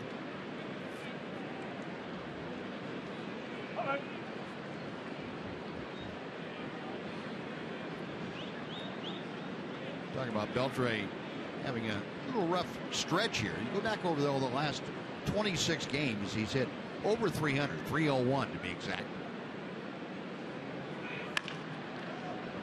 Pulls it on the ground to short. The short way to Dozier for the force. Rangers get a hit, Strander runner. We played half the game here at Target Field in Minneapolis. It's the Rangers 2 and the Twins nothing.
Everyone would like to tell you about the pitching matchup. Nick Martinez takes his 7-6 record out against the Twins. Mike Pelfrey will be his mound opponent. Pelfrey at 5-7 with a 4.06. Back here at 7 o'clock tomorrow night. Middle game of this 3-game series. Rangers trying to get off on the right foot in this opener. They lead 2-0. Torrey Hunter leading off the bottom of the 5th inning for the Twins. High fly ball to right. Jew couldn't find it for a second, but now he does. A little bit of twilight still here at Target Field. 1 out. Eddie Rosario coming up. Let's send it back to John Radigan, who has a Mazda game break for us.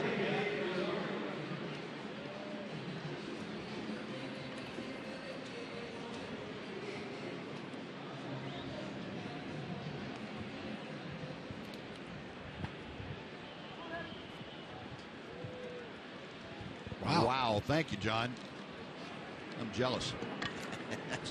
That's some quick baseball. I think if you, well, there's probably a couple of teams you could pick that you didn't think were going to be in a race this late in the season, but I think Tampa Bay would have been one of them. Yeah. Yeah. Credit to their organization. They are game over 500 right now. They had as many changes probably in the last year or so of anybody. They are really playing well. Eddie Rosario takes outside, and the count is even at a ball and a strike. Rosario struck out the first time that he faced Yovani Gallardo. Rosario, another one of those young outfielders that the Twins have that they're counting on as the basis of their future. Rosario and Aaron Hicks, also Byron Buxton, who apparently will come back up at least for the 1st of September. The Twins sent him down after he came off the disabled list to get some more work in, get his timing back.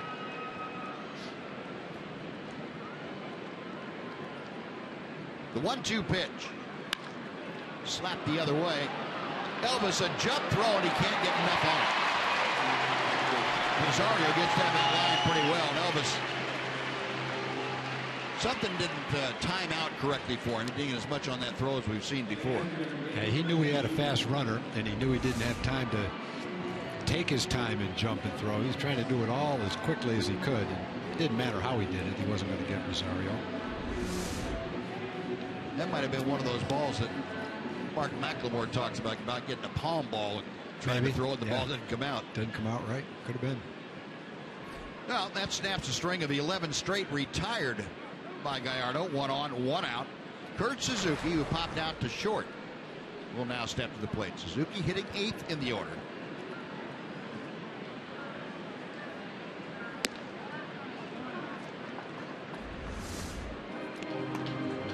Slow that play down for you a little bit. Here's the transfer to the glove. Yeah, it looked like he had it in his fingertips. Knuckleball? Yeah. Definitely didn't get a good grip on it. You don't have time to move the ball around to get a grip. You have to hope when you reach down to get it, you've got a grip. Oh, they had Rosario leaning the wrong way. And Yovani couldn't quite get the ball there quickly enough.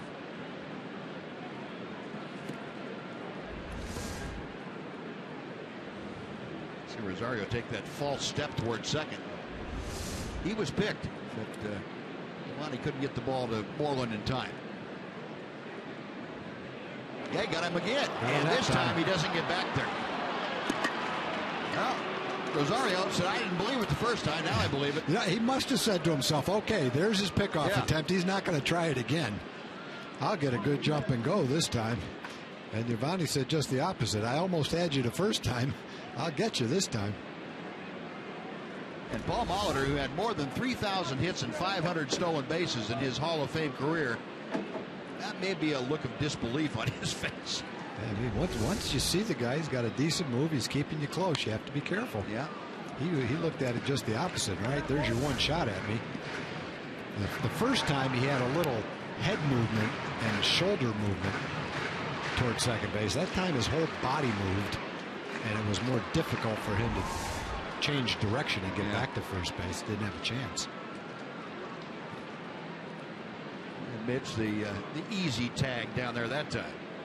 So base is empty, 2 away. The 1-1 pitch to Suzuki on the outside corner. Suzuki didn't like a call the first time up either. Not a pitch out there.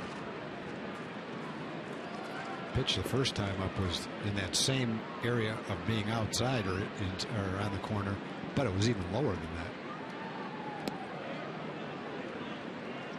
2 balls and 2 strikes.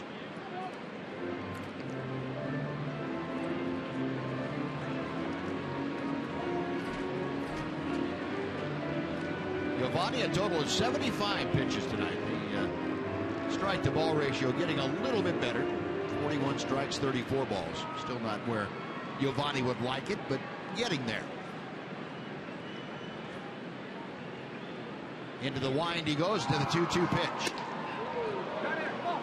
Almost took his belt buckle off. 3-2. Well, the Ranger bullpen has added Keone Kela. Man, they've got some guys now from the 6th inning on that are a lot like some of those bullpens we've talked about with other teams that have a chock full of guys throwing 94 to 98 miles an hour. Line drive foul off the bat of Suzuki. There you go, Kella, Dyson, even Sam Freeman, for the most part, has been throwing 93 to 96. Diekman, 96, 97. Serve those middle innings as the setup relievers to Sean Tollison. Bullpen is really solid right now. Yeah, of the 5 guys down there at the tail end of the ball game, Tollison's the only one that doesn't throw 98. Yeah. Another foul ball back. And Anthony Bass has been solid for the Rangers in a lot of different roles, but right now as a long man, you love him in that role. And Spencer Patton has had some ups and downs, but recently, after he went in and told the skipper, hey, look, I'm better than the way I'm throwing. Stick with me. Since that point in time, he's been very solid, too. Yeah, not only did he say it, he did it. He did it. Came out and did it. That's right. Yeah, you can buy yourself a little time if the manager buys what you're saying, but eventually you got to go out there and get people out. And ball 4 is Suzuki going to lean on that cut fastball from Giovanni. Second walk issued by Gallardo. A 2-out pass puts Suzuki aboard and brings up Eduardo Escobar.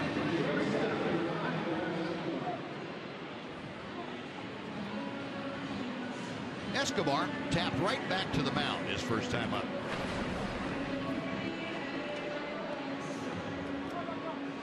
Escobar up there from the left side.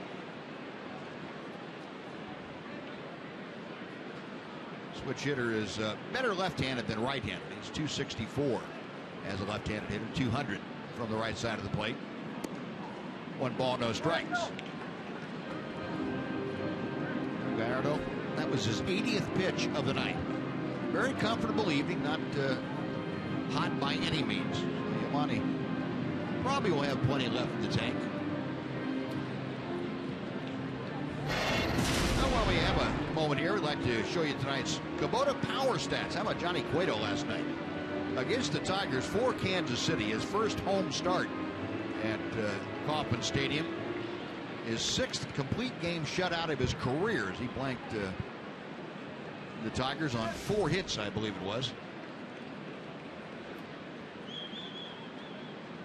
That's a pretty good first impression for Cueto. Pitch in at the knees to Escobar for strike 1.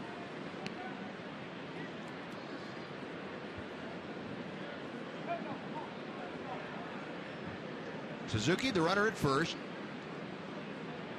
Rangers leading it 2-0. They have out hit the Twins 7-2 tonight. Out of play. Gallardo with the advantage in the count now, at a ball and 2 strikes.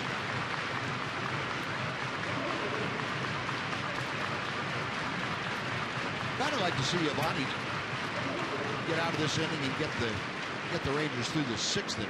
Yeah, if you have a quick at bat, you get the pickoff. If you get Suzuki quickly, and then go up and have 2 more good innings, you get through 7. Yeah. But I guess, the way it's been going for Giovanni, he's only thrown 6 innings in one of his last 7 starts. So I guess you have to start with 6. But I think the Rangers and Giovanni would like to be the kind of guy that when he takes the ball, it's automatic that he's going to give you 6 innings, and hopefully he's going to go a little farther than that. You're not hoping for 6 innings as the ceiling every time he goes out there. Out of play. Still 2-2. Mike Maddox. Jeff Bannister keeping an eye on things. The last time Gallardo went more than 6 innings, back on the 27th of June, he went 8 1/3 against the Blue Jays. Since then, only twice has he gone 6. Every other time is less than that. Odor on to Andrus, covering second, and that will do it. No runs, a hit. 1 man left for the Twins. We'll move on to the 6th inning. It's the Rangers 2, the Twins nothing.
At Sonic Drive-In.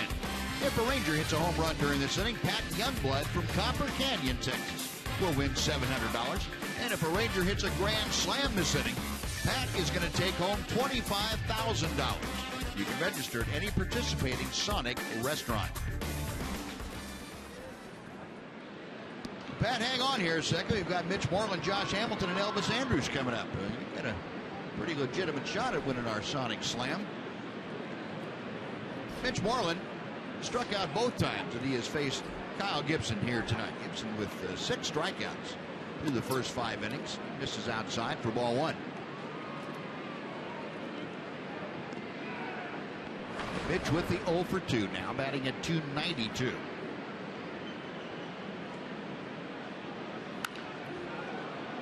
Pretty good rip at that pitch that stayed up but fouled it off. A ball and a strike.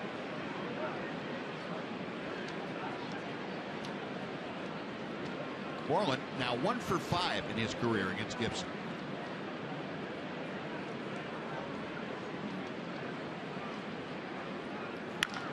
That ball's hit well to left field. Going to his left, Rosario. He's able to track it down.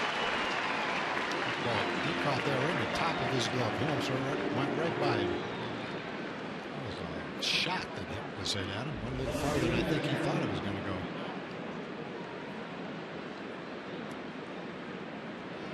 Made it look pretty casual, but I'm with you. I don't think he thought that was going to take off the way it did. That's when you wish Mitch got that one up in the air a little bit. One hard out. Here's Josh Hamilton, who is 1 for 2. It's the slow breaking ball for strike 1. Hamilton singled and scored. Scored on the Elvis Andrus home run back in the 2nd inning. Out on a fine play by Kyle Gibson. A little tapper out in front of the plate last time.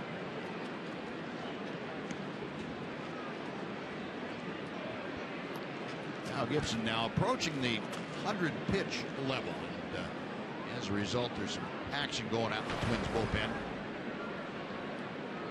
Josh, a .254 average. Got the changeup and missed it. Hit 1 and 2.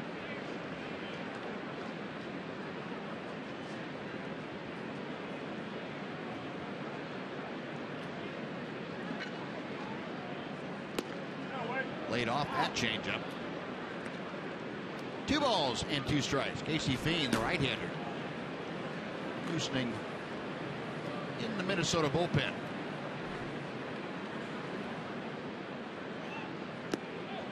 That is low. 3 balls and 2 strikes.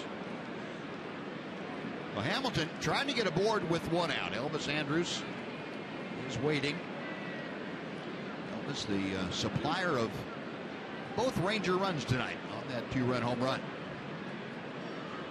Payoff pitch coming to Hamilton. Lost him. Josh takes the walk. And with Elvis coming up, how about our AT&T U-verse rewind? We go back to the 2nd inning with Hamilton aboard. A hanging slider that screamed, "Hit me," all the way to home plate, and Elvis obliged. His 5th home run of the year, a line shot that got into the bushes out there above the left field wall. 2-run blast. That has been the sum total of the scoring here tonight for either club. Elvis last time up had an infield single, so 2 for 2 on the Ranger shortstop. Nothing in 1.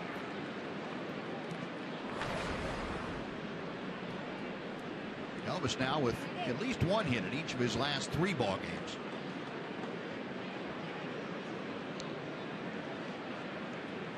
Back over the last month, he has put in a lot of good work. Pops this one up into shallow right field. Dozier backing out.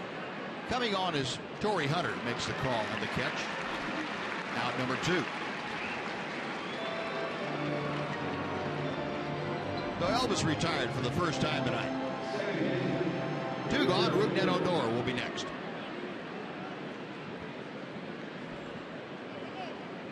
Odor has flied to left and grounded to 2nd.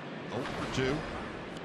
Remind you that 8-game hitting streak, a career high for Rougned. On the line here tonight.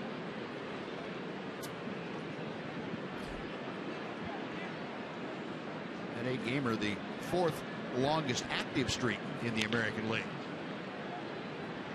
0-1 on the foul ball.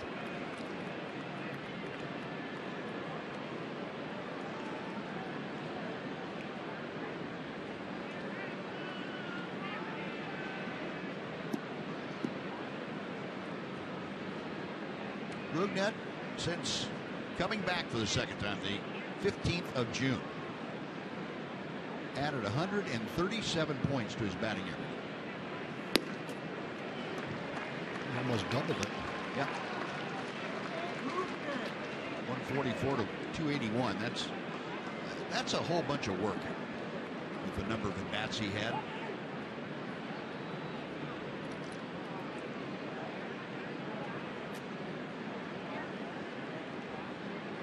Gibson ready. The 0-2 pitch is coming.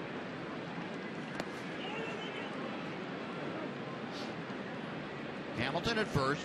A 1-out walk put Josh aboard. Elvis popped out to right. And now Odor facing Gibson. A count of 1 ball and 2 strikes.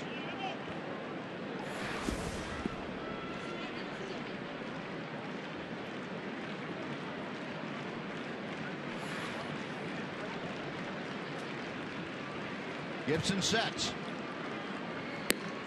And Cole, strike 3. Comeback fastball. And Odor turned into a statue by that pitch. No runs, no hits. The Walker left stranded after 5.5. Rangers 2, Twins nothing.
Photo of the night. And this one comes to us from David. Thank you, David. We appreciate that. If you all would like to send in your photo, just use hashtag Southwest Data Strong Fan. Your photo might be selected to be aired during an upcoming broadcast like David's was tonight. It's all brought to you by the good folks at T-Mobile. Giovanni Gallardo going to work in the bottom of the 6th inning.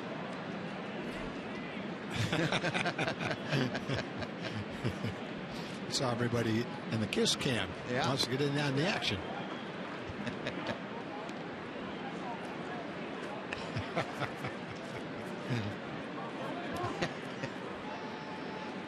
Nothing better in a ballpark to make memories. Huh?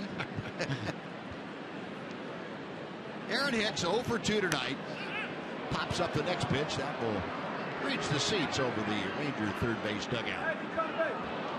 2 balls and a strike. Well, those 2 little girls were walking down the aisle. They almost got more than they bargained for.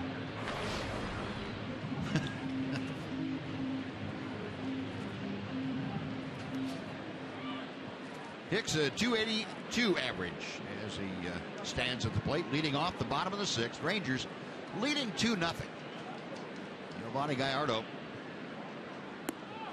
misses a little bit low, and it's 3-1. Gallardo has walked 2 tonight. Walked 1 in the first inning and 1 in the 5th inning. He's only allowed 2 base hits. In between the hits and the walks, retired 11 straight.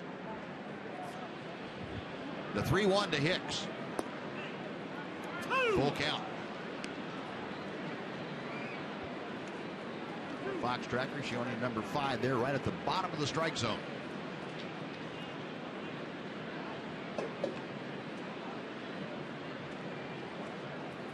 Gallardo reading the signs from Jimenez. Payoff pitch to center field. Gallardo to Shields to his left, able to make the catch on that hard hit ball by Aaron. That's the hardest ball that a Twins hitter has hit tonight. He hit that ball as well as he can hit a line drive. Folks, want to remind you that fans attending the game on Friday, August 14th against the Tampa Bay Rays will enjoy a special post-game fireworks show set to Star Wars music. That's sponsored by Takis. There will also be special appearances by Star Wars characters out on the concourse. Visit TexasRangers.com. Use the coupon code FIREWORKS for $14 upper reserve tickets. A 1 out. Here is Brian Dozier, who is grounded out and popped out. Beltre from down under throws him out. Adrian Beltre does that better than anybody in baseball. Yeah, if you give him a chance, he's going to get you. Unless it's a perfect bunt. That bunt was a decent bunt, but he bunted it a little bit too hard. And even though Adrian's back in back of the bag, you're right, Buzz. If he gets a ball that far back, you don't have much of a chance. Got to deaden it more than that. Still don't know how he gets as much on the ball as he does. No, I don't have any idea either. The ball just like a sink. Whip. The ball doesn't sink. No. You think, most people throw the ball down there, it's going to dive like it's a wounded duck, but not Adrian. No, 2 outs, and Joe Mauer, who is 1 for 2, steps in. Mauer single to right field back in the first inning. Last time up, ground in the second.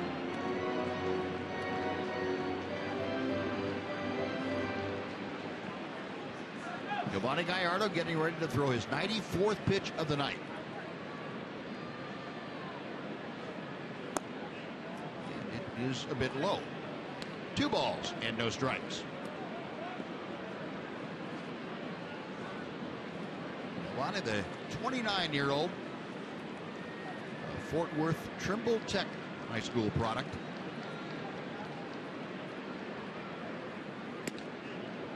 On the outside corner. 2-1. Sam Dyson, hard throwing a right-hander, loosening in that Ranger bullpen.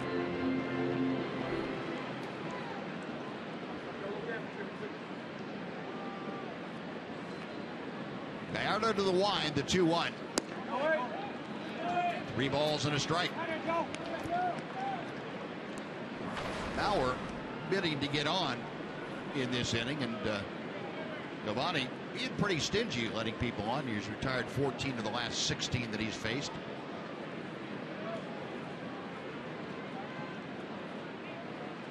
The 3-1 pitch. That will fill the count. If Mauer extends this inning, Miguel Sano, big powerful DH, is in the on-deck circle.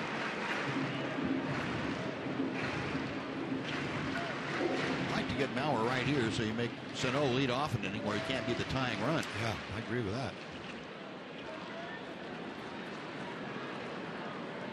Giovanni ready to go to work. Payoff pitch. We'll have to try it again.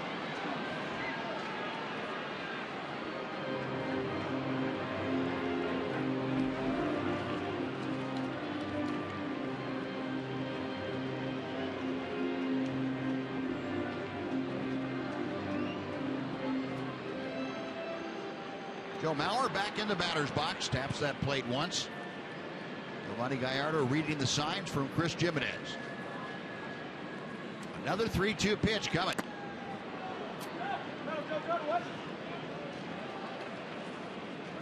We're going to have to use at least 8 pitches to have this come to an end. And that 8th pitch in this at bat will be number 100 on the evening for Yovani Gallardo.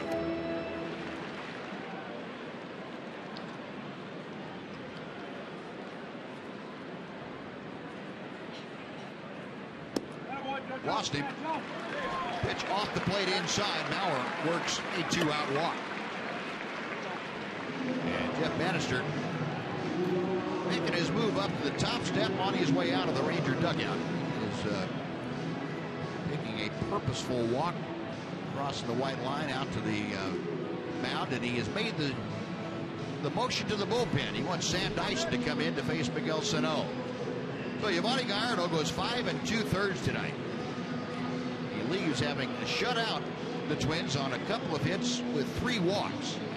He has property at first base, his responsibility. Sam Dyson coming on. And while he makes his way in, we will take a timeout. We're back to Target Field right after this.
For the Rangers. Tuesday night here in Minnesota. Tomorrow night also here, and then Thursday afternoon. Then it's back home. Weekend series against Tampa Bay. Seattle comes in for Monday, Tuesday, and Wednesday the following week. Then the Rangers make a quick 4-game trip to Detroit before coming back home to finish out the month against Toronto and Baltimore. Now, Yovani Gallardo, 5 2/3 innings. He is now in the Ranger dugout, and he is given way to Sam Dyson, hard-throwing right-hander. Dyson out of the University of South Carolina. Miguel Sano takes a strike in at the knees. All those balls in warm-ups. Sano has walked and grounded to third here this evening.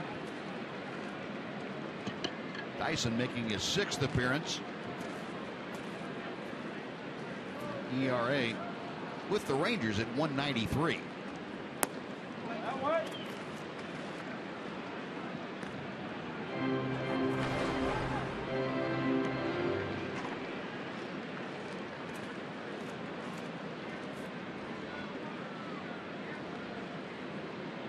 Dyson, a check of Mauer at first base. Oh, there's a sinker. Gibson was throwing the same sinker at about 92 miles an hour. Dyson's throwing it at 97 miles an hour. Watch the bottom fall out of this thing. You start that around the knees, you can swing any way you want. There's not much you're going to do with that pitch. Sometimes you hope you don't make contact. The ball knocked the bat out of your hand. Yep. Now the 1-2 coming. Line to right. Chu going over to play it on a bounce. Mauer around second, will motor into third, and Sano waited till he got one up in the strike zone a little bit and took it the other way. Yeah, he didn't get a sinker. That was either a cutter or a slider. Maybe a cut fastball. And it's, you know, not a terrible pitch. It's up, though, even though it's a little bit outside. I don't know how you can go wrong throwing 97-mile-an-hour sinkers. Not that that's a bad pitch. pitch you can't get a hit around with, but man, when your bread and butter is 97 miles an hour down around the knees and making it sink, pound them with it. Sometimes we just want to go for the less simple answer. Yeah. There's other ways of doing it, and not that that's not a good pitch, and not that you don't ever need it, but Trevor Plouffe takes a after strike. that 97-mile-an-hour sinker that he swung and missed at, I wouldn't feel like I had to do anything other than that. Yeah. And I guess if I was a hitter, the pitcher wouldn't. He might not waste some other kind of pitch, but maybe with Sano, you feel like you have to mix him up a little bit. Big guy like that with all that power. It's just outside. A ball and a strike. Plouffe tonight is grounded to short, fly to right. For 2, and currently hitting at 247. He has Joe Mauer at third base. Miguel Sano across the diamond at first. Sano carrying the tying run in this ball game. 1-1 pitch coming. That may be about the best that Trevor Plouffe can do with that.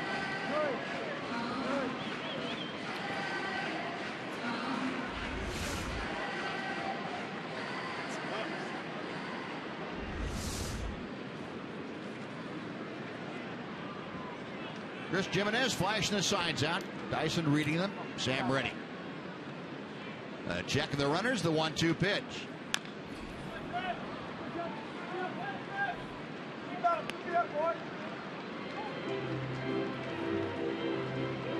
Sam Dyson keeps throwing that to Trevor Plouffe. There's not going to be a worm alive in target field. Beat all of them. Think there's any worms down there? Pretty sure there are. I think you might have to dig a ways to find them.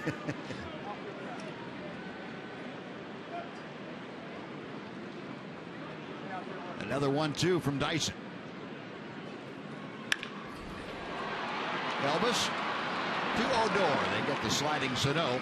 That'll do it. So Dyson gets the final out after giving up a hit. The Twins strand a pair. We're going to the 7th, 2-0 Rangers.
Got all the offense for the Rangers. A 2-run home run in the 2nd inning. His 5th of the year. Josh Hamilton was aboard, and Giovanni Gallardo has made it stand up. Gallardo, 5 2/3 innings, and he had the Twins eating out of his hand tonight. At one point retired 11 straight and 14 out of 16. Gallardo, 5 2/3 shutout baseball, just 2 hits, 3 walks, and 1 strikeout. So we go to the 7th inning. Kyle Gibson is finished. Casey Fiend has come on to take over for the Twins. I guess looking at those numbers, Buzz, one thing you say, he's probably not going to walk anybody. Right. Yeah. Good chance that he doesn't. Being one of the mainstays the last several years for the Minnesota Twins. He deals a breaking ball in for strike one to Chris Gimenez. Being a 31-year-old out of Southern California. And Gimenez pops it up on the infield. Plouffe coming down the line from third makes the catch. That is out number one. The Rangers now back to the top of their order for Delino DeShields.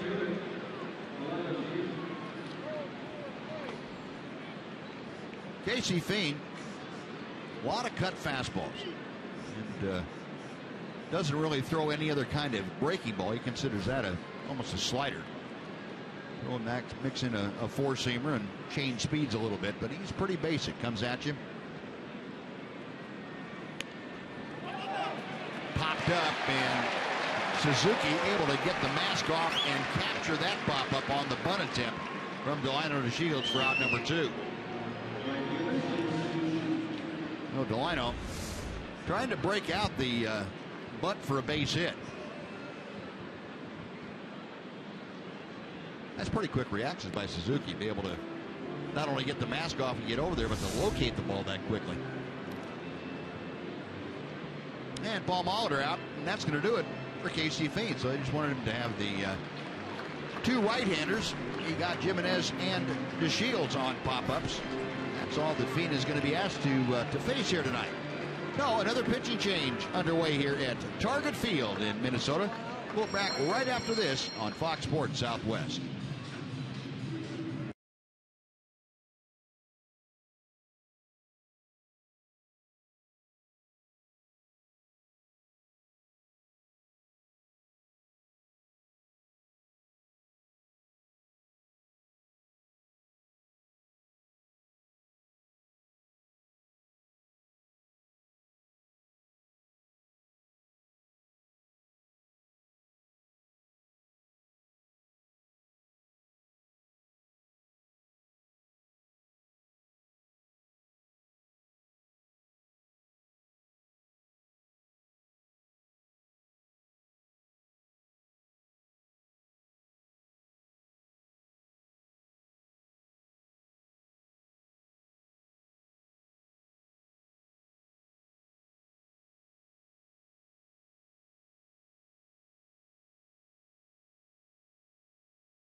The first 7,500 kids 13 and under will receive a Shin-Soo Choo blue batting helmet. That's sponsored by Dairy Queen.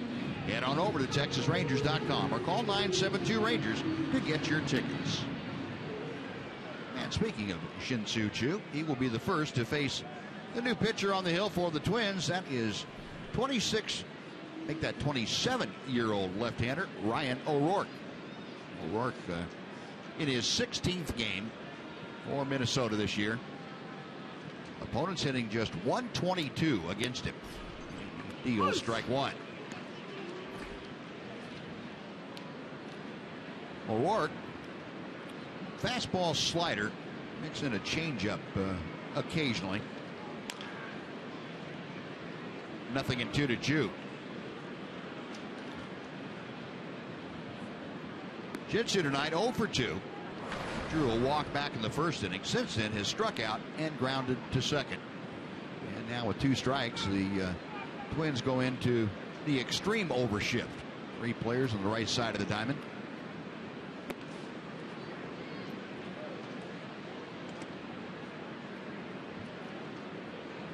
See, the third baseman Plouffe has taken the middle position there right next to second base. Dozier, the second baseman, in between Plouffe and Joe Mauer. 2 balls, 2 strikes.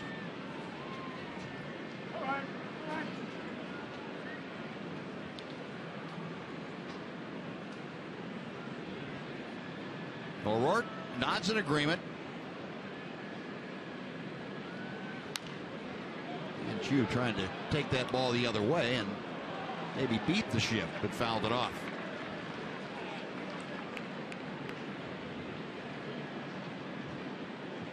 And Choo very definitely has the ability to take that ball the other way and beat an alignment like this. Keep making fastball pitches out there, and he's going to, too.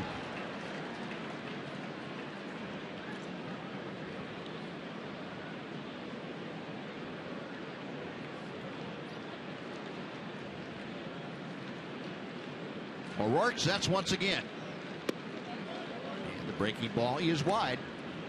So Choo has gone from 0-2 to 3-2, trying to extend this 7th inning if he gets aboard Prince Fielder. Ranger DH. Loosening. Payoff pitch coming from O'Rourke.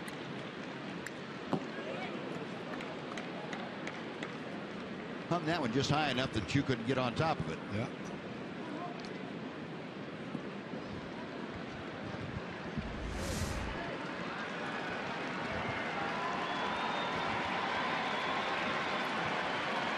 Down about 6 inches. That's probably a real loud sound. Left-hander has a new baseball with which to work. Another 3-2. Got him swinging. He's up and in with a fastball, and Choo is gone. 3 up, 3 down. Couple of pitchers used by the Twins, but the Rangers are out. We'll take the stretch here in Minneapolis. Rangers leading 2-0.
Texas leads the Twins by a score of 2-0. This will be the first appearance for Keone since he was optioned to back down to the minor leagues to kind of reset things a little bit. Here's what he had to say about the experience. So look at my season and try to, look at the positives rather than the negatives, and then utilize those positives and bring them back here while we get here in Minnesota, and just continue to attack the season as I have been, and do my best. Because he was used so heavily in the first half of the season, the Rangers felt it important for him to kind of get down, catch his breath, and get his arm refreshed a little bit as we head down the stretch run. He seems to have taken it all in stride and realizes that it was just part of the plan, guys. All right, Ed, thanks very much. And he is in here to face Torrey Hunter and pops in 2 quick strikes at 97 and 98 miles an hour. So apparently he did get refreshed. Keone overall his 50th appearance of the year. We have not seen him at the big league level since the 30th of July. That was a game against the Yankees at home. A little bit high at 100. 1 ball, 2 strikes. Torrey tonight out on a fine play by Adrian Beltre in the second. And last time up in the 5th, Hunter fly to right.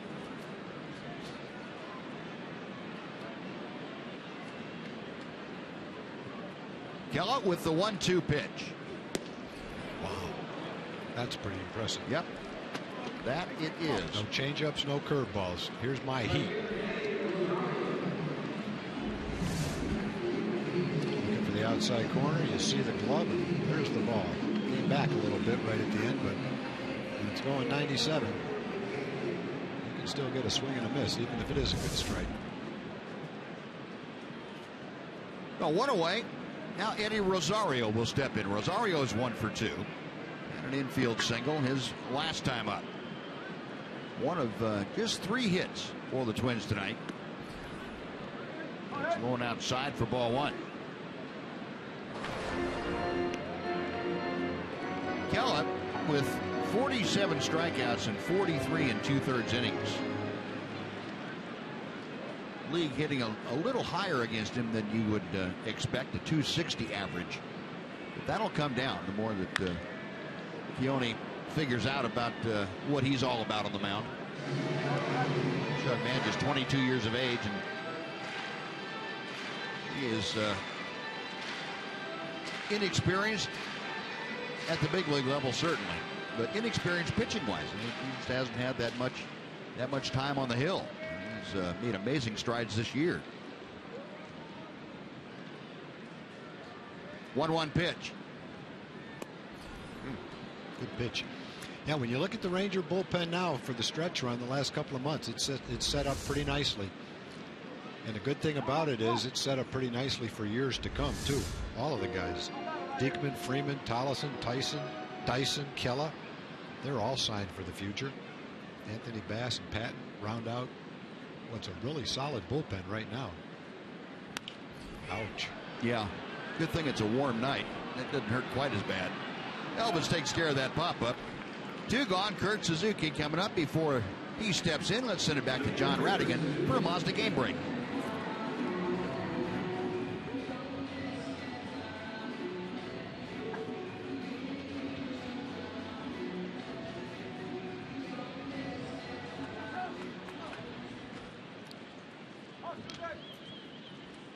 All right, John, thank you. You know, Buzz, if you talk about the bullpen and the prospects that they have for the present and the future, then you talk about the starting rotation. Hamels, Darvish, Holland, Perez at the start of next year. And a lot of candidates to fill out that staff.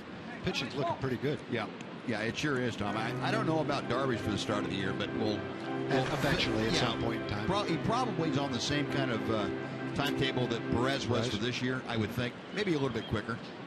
But yeah, in any event, you get him back, and you've got 4 waiting in the wings anyway. Exactly, and you've got some guys that can get the ball game deep a lot, and then you've got the bullpen that can cut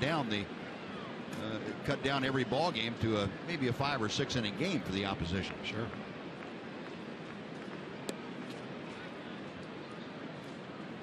Suzuki has popped out and walked tonight. It's a count of 1 ball and 1 strike. Kellen continuing to let it go at 97 or 98 miles an hour and down.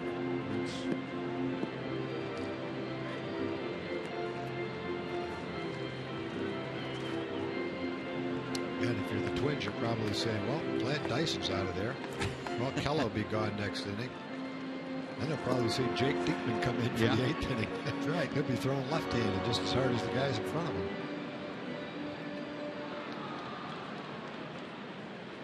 Something when you look to the closer to have a respite. Yeah, then you throw you that changeup. Yeah. Let you swing at it twice before it gets there. That one got in on Suzuki's fist. check in with Emily. You guys were talking about Yu Darvish. He's set to meet with team Dr. Keith Meister this week. He'll have his 5-month evaluation. If all goes well and he gets the all clear, he will begin a throwing program very soon thereafter, guys. Great. Thank you, Em. Good information. Yep. The best thing about that, now that his elbow is fixed, is they know exactly where you should be and where you should start throwing and how much to do. And no guesswork in that rehab, is there? No, not in that rehab. Going outside, there's the first off-speed pitch, if you want to call 88 off-speed that Keone has offered. Ryan Dunsing, left-hander, loosening in the Twins bullpen.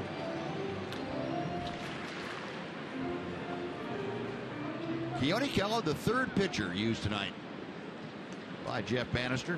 Giovanni Gallardo went the first 5 2/3. Sam Dyson finished up the 6th inning with the third. And that pitch, there's that hard curveball that Suzuki somehow managed to lay off of. 2 balls, 2 strikes.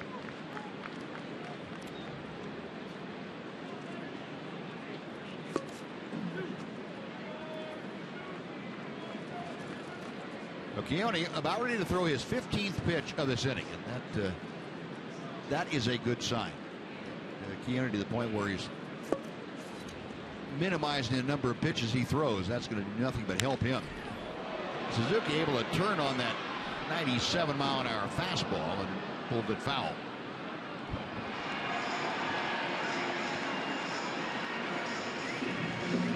Yeah, if you're going to sell out to get that far out in front of a 97-mile-an-hour fastball, you are a little susceptible to anything else.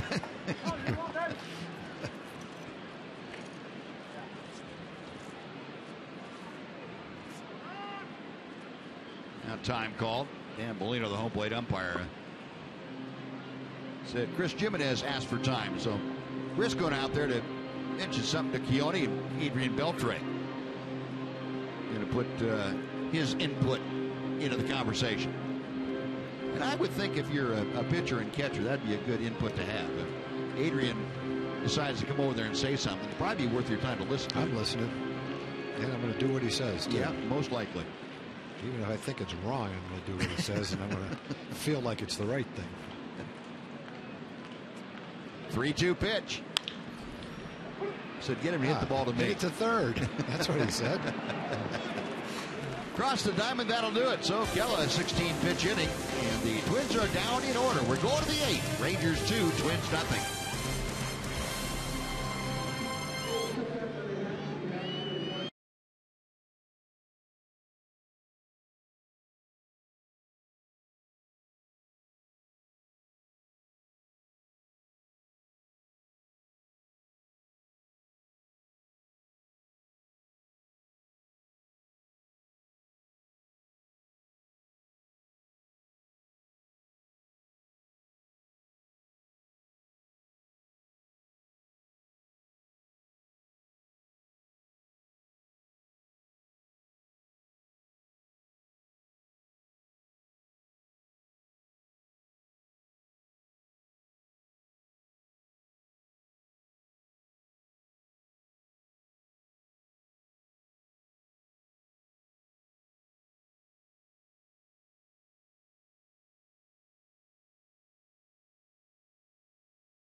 Is the man who supplied the power to the Ranger offense, Elvis Andrus.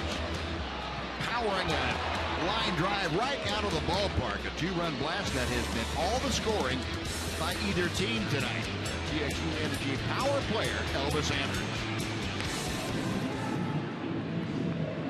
It has been a very well played ball game tonight. Very well pitched ball game by both sides.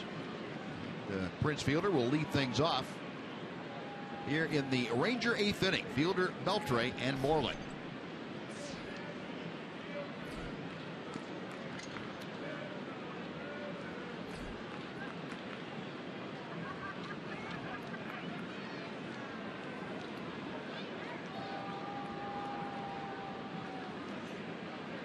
Ryan O'Rourke, who finished the 7th inning, goes to work on Prince Fielder, leaves the breaking ball high for ball 1. Fielder 2 for 3, another multi-hit game tonight. Now with the average up to 328.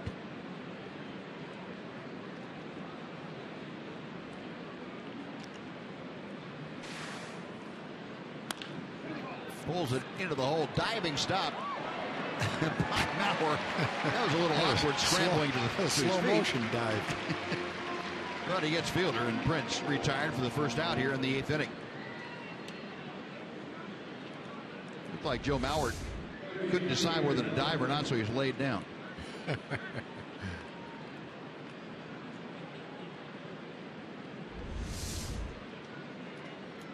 Now Paul Molitor back out to the mound, and Ryan O'Rourke had gotten the 2 left-handers he was tasked with facing, Shin-Soo Choo to end the 7th inning, and Prince Fielder to start the 8th inning. So that'll do it for the left-hander. Another pitching change underway here at Target Field. We're back right after this.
The #1 app for live baseball.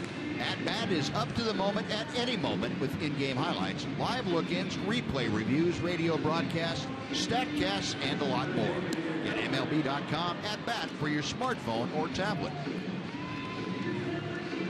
Kevin Jepsen, hard-throwing right-hander now on. The 31-year-old came over at the trade deadline this year to the Twins from Tampa Bay.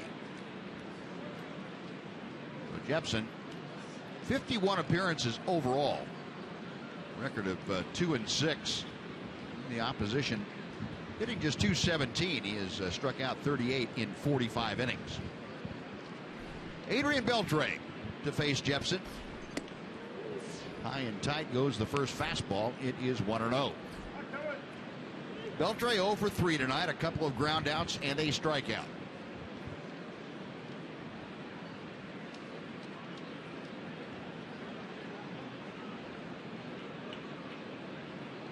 Jepsen to the plate, and Beltre fouls that back right over our heads. People down below us looking straight up, waiting for it to come down. I still think it's coming to. back. The only way that ball is coming back is if a dad gave it to his little boy and his little boy throws it back. Otherwise, it's settled in. That dad kept it. So this is mine. 1 ball, 1 strike. Now 2-1.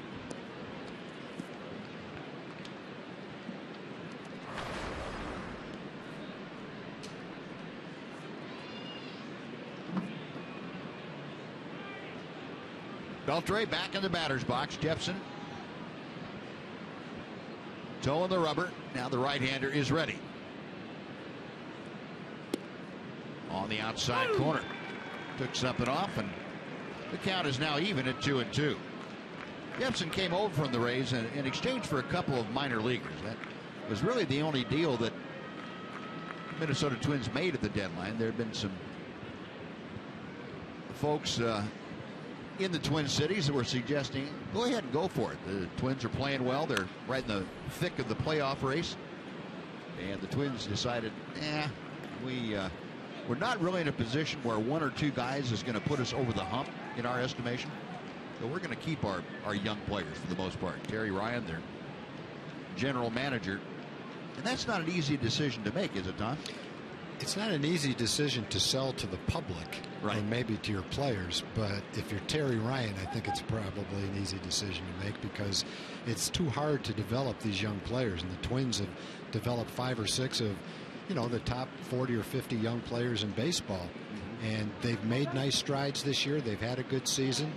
But to all of a sudden say we're putting all our eggs in one basket and we think we can win, you might be ending up disappointed that you didn't win this year, and then you look back and you go, where have those 2 or 3 best prospects gone? So right.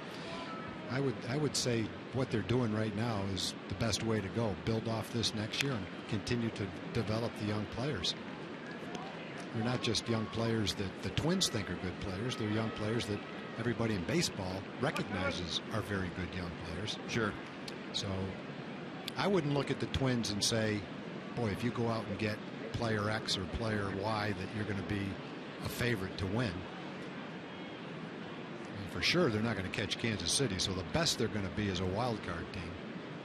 And if they're a wild card team, who knows? Then it's pot luck. All right, you're the wild card team. It's pot luck. You get knocked out in that first game. Right. You look back and go, well, we're the wild card team. Where's our prospects? How are we going to do it again next year? Because they're not going to be the kind of team that can go out and sign the highest price free agents. That's not going to work.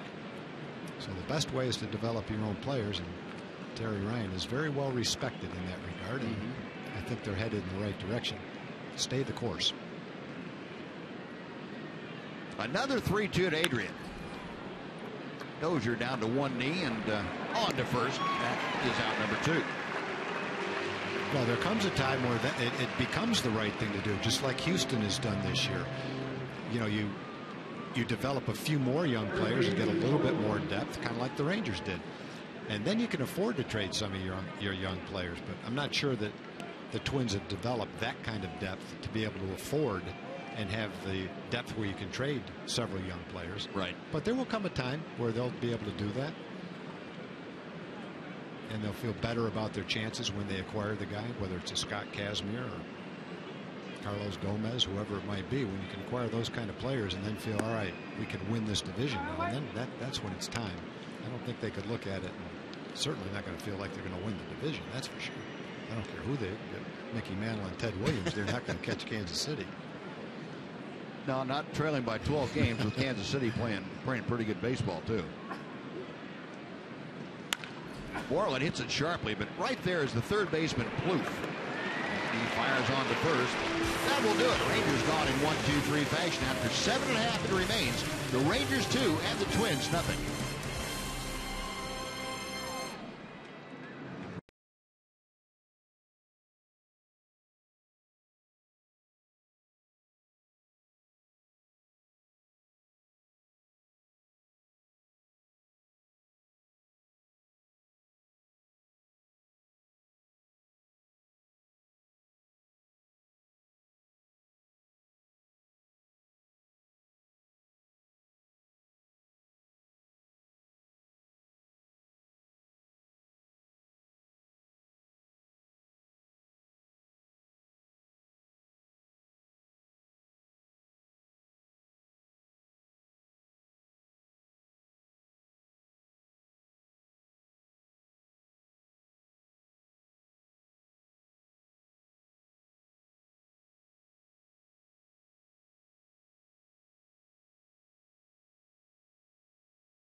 score of 2-0. Jake Diekman on the mound for your Texas Rangers. This the opener of a 3-game series between these two teams, which means Game 2 will be tomorrow right here on Fox Sports Southwest. Another 7 o'clock first pitch.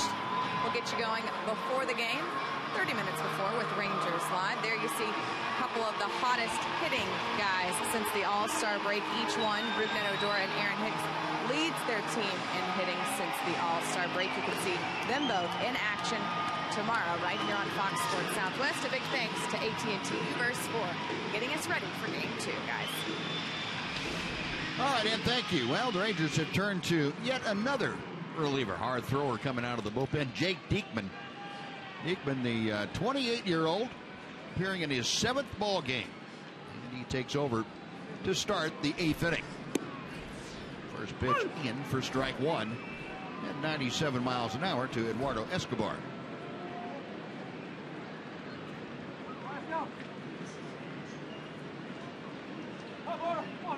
Diekman last appeared in Seattle over the weekend. Worked a couple of innings. Perfect baseball. Had 4 strikeouts in those 2 innings. So Diekman, in his 6 innings of work this year, has allowed a grand total of 1 hit with 2 walks and 5 strikeouts. It's fouled off. The count is 0-2. I think the radar gun's stuck at like 97, 98. Yeah. Well, if you're Diekman. If you happen to be a pitcher, that's a pretty good number to have it stuck on. Dyson was right about there himself. He might have had a couple 96s though. Pitch popped up way up there. Foul ball that Chu and Odor are coming over for, but it's back about 2 rows, and Rougned was about ready to climb in there after it. Still 0-2.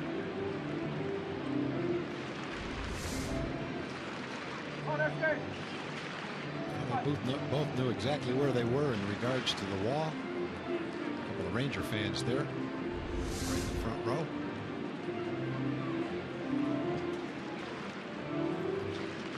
Rougned going after foul balls like anything else he does. He doesn't see a foul ball that he doesn't think he can get to. He just never stops.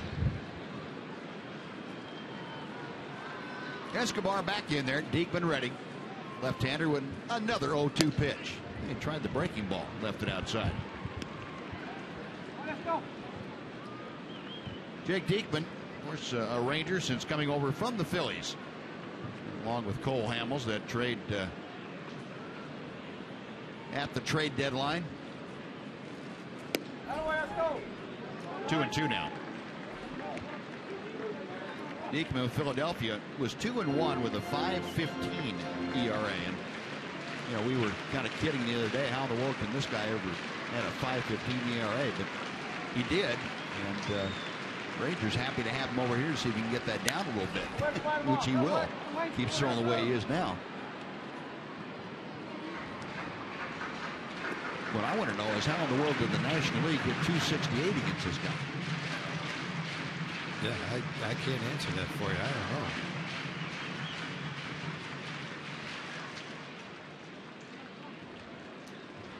He gave up 40 hits in 36 innings over there. He walked 24 guys, which 24 guys in 36 innings is a few too many walks.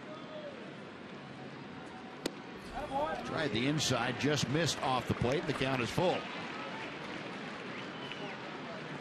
Well, Escobar trying to start off the 8th inning for the Twins by getting aboard the top of the order, and Aaron Hicks is next.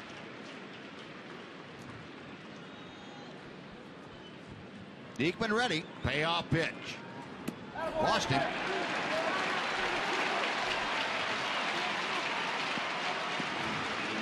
Well, the leadoff man aboard, and now Aaron Hicks, who we talked about, the switch hitter, much better from the right side than the left, and he will hit from his stronger side here against Diekman.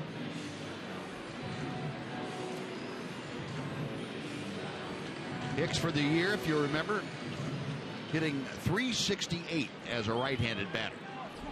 As a left-hander, .245. Tonight 0 for 3, all of those, however, as a left-handed batter. That's off the glove. of Jimenez and over into the dugout of the Twins. So down to second goes Escobar. I don't know whether Chris got crossed up on that or no. That was similar to the one the other day. Yep, just missed it. Pass ball charged to Chris Jimenez. Well, Escobar now in scoring position. Nobody out here in the 8th inning. Rangers have that 2-0 lead. Jake Diekman trying to protect that. That's out of play. Hit slicing it to the right. 1 ball and 1 strike.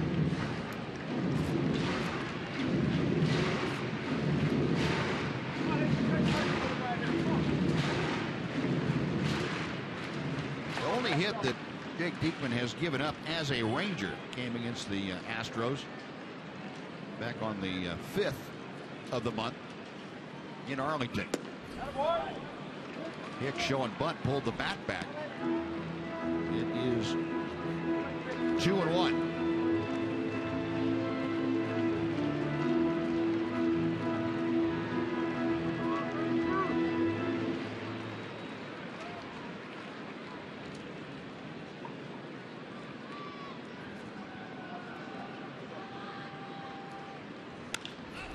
It's a fly ball to medium center field.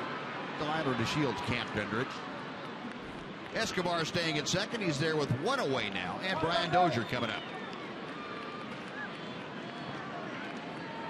Oh, Jake Diekman able to rebound after the walk to get Hicks. Now you got to deal with a tough right-handed hitter in Dozier. Yeah, he's the guy I'd be worried about. He can turn around a fastball, too. Just have to be careful, make good pitches. Try to make the ball sink, make the ball tail away from him so he can't pull it. You mentioned, Tom, that pinch hit home run that Dozier had in the All-Star game. He was the 3rd Twin to ever homer in the Midsummer Classic. First pitch to him is on the outside corner for strike 1.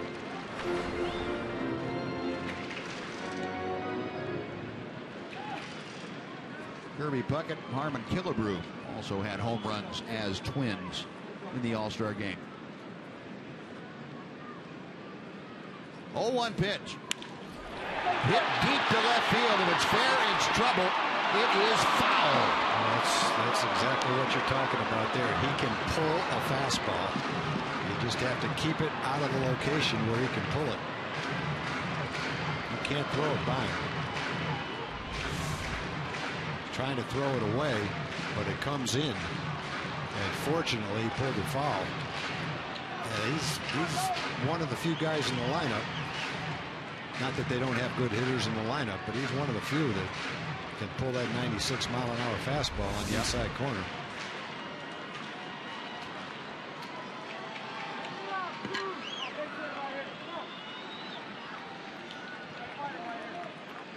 No balls and 2 strikes.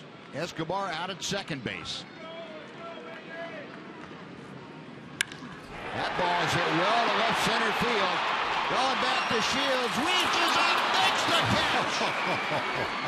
Delino DeShields outran that baseball to the track and made a great play. I thought that was a home run. He's got home run power. He's hit 24 of them, and he hit that exactly on the sweet spot of the bat, and the ball jumped off his bat. Fortunately, Delino was playing a little bit deep with a tying run at the plate, kind of no doubles territory, sprinted back and caught it in front of the wall. That ball was hit very hard, and probably under a normal alignment would have been over his head, but there's one example of playing a little bit deeper to prevent a double. Played in your favor, and he ran that ball down. My goodness. He had about 40 yards to cover in no time. Not much time to do it either. Boy, Dozier almost hit one down the left field line, almost hit that one to 411 and sit in left center field. Now here's Joe Mauer, who takes a strike at the knees. So the leadoff walk is almost Cost Jake Diekman a couple of times, but able to survive so far and try to get Maurer and work completely around that walk. Maurer, a single and a walk in 3 trips tonight. 1 for 2 officially.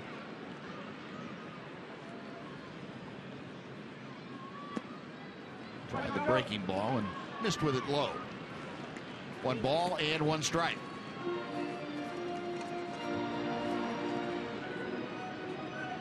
Maurer, 47 runs driven in this year. Maurer's unlikely to pull his fastball. He's probably going to hit it to left field. And in this park, as opposed to the old ballpark, not as likely to have the power to hit it out of here to left field. That one smoked to left. It is by Hamilton and to the wall.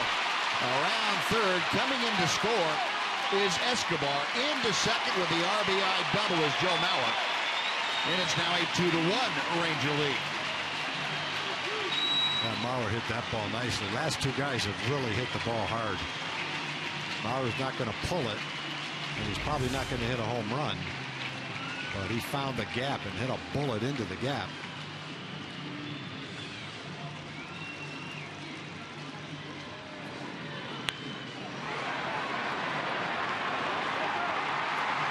That's one thing that Mauer does as well as any left-hander is hit left-handed pitching. He takes the ball that way. Yeah, he does. No, Mike Maddox out to talk to Jake Diekman and to Chris Jimenez.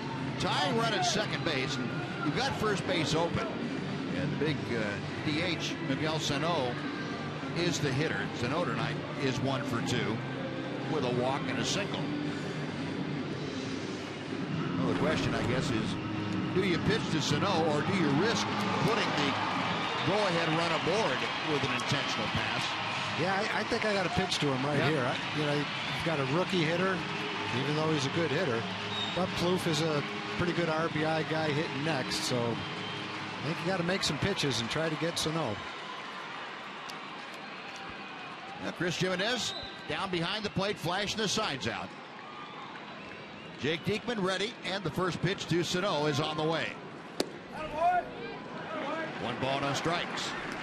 And again, Sano not going out of the strike zone, just refusing to swing, at least early in the count, at anything that's not in the heart of the zone. Mauer carrying the tying run out at second base.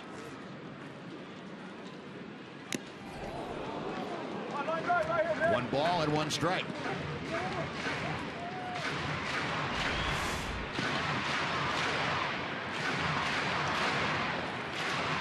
Good location with it, kept it away from him.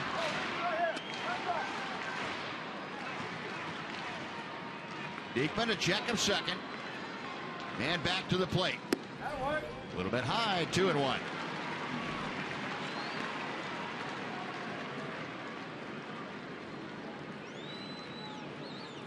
Sano ranked as the 11th best prospect in baseball this year by MLB.com.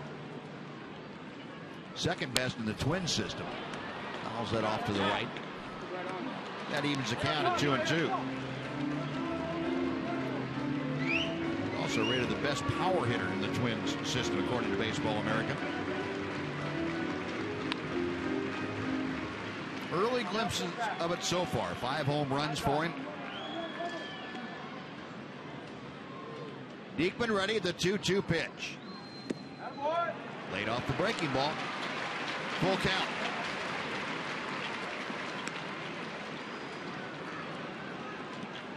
Now, as we showed you, if Sano gets on base to extend this inning, Trevor Plouffe will follow in the order.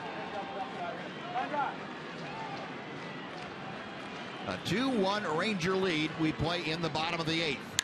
Payoff pitch hit to deep right field. Chu is back at the wall. It's off the wall. Mauer scores into second with the RBI double. Miguel Sano, and the Twins have tied it. It is a 2-2 ball game. Well, there's one of the reasons the Twins like Sano so much. He's got power to all fields. And he stayed with that ball with 2 strikes. and drove it hard to right field. Last three guys have really hit the ball hard, trying to stay away from him. I think Sano probably sensed that and just went the other way with power.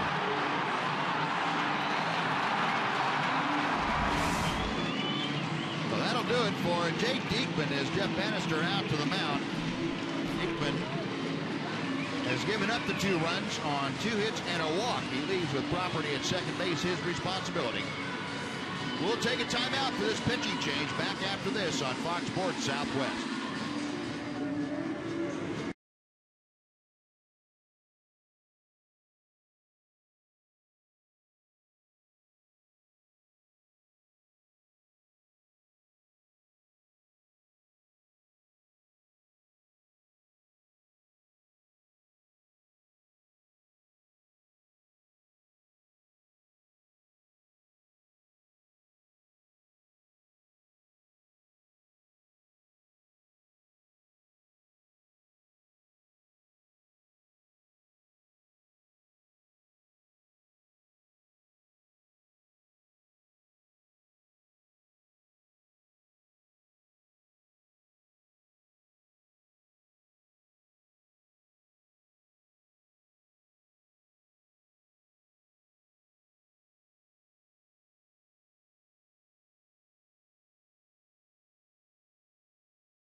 Patton on to take over for Jake Diekman. And Patton will be pitching with the go-ahead run at second base and 2 outs. He'll deal with Trevor Plouffe. Patton in his 22nd appearance of the year.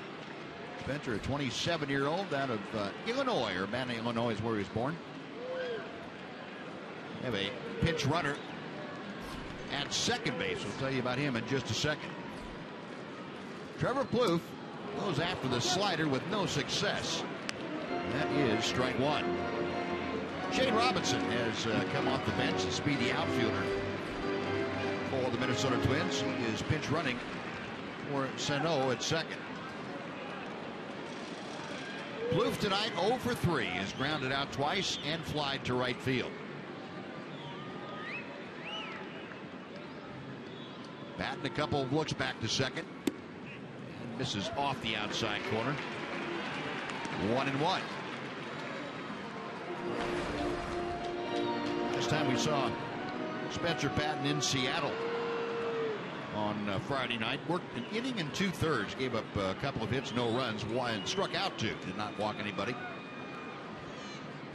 Last 3 times out have been scoreless. Excellent work. He gets a strike on the inside corner. No doubt about that strike. I think Plouffe thought that was a ball because he was looking out over the plate. Just wasn't ready for it. Being pounded in with a fastball. A good pitch right there. Throw another one in there or set up a slider away. 3 good pitches so far. Patton with the 1-2 pitch coming. Got him swinging. Slider, Plouffe angrily throwing his equipment away, and that'll do it. Patton comes in and puts out the fire, but the Twins tie it. They get 2 runs on 2 hits and a walk and leave 1. We're going to the 9th tied at 2.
in a tie ball game. The Twins come up with a couple of runs in the 8th inning, so we go to the 9th. Josh Hamilton will start things off, and a new pitcher on the hill for the Minnesota Twins. And it's Glenn Perkins, their closer, who's come in to work this 9th inning. I remember Josh hit a ball against Glenn Perkins here a couple of years ago. Right center field, 3-run homer. Perkins probably remembers it too. He's going to give him that same fastball. He's pitching like he remembers it very well. Josh with a base hit tonight in 2 official trips. He got one up to work with, but popped it up. Left side of the diamond, Escobar, the shortstop, calling off Plouffe. That is out number 1. Next will be Elvis Andrus.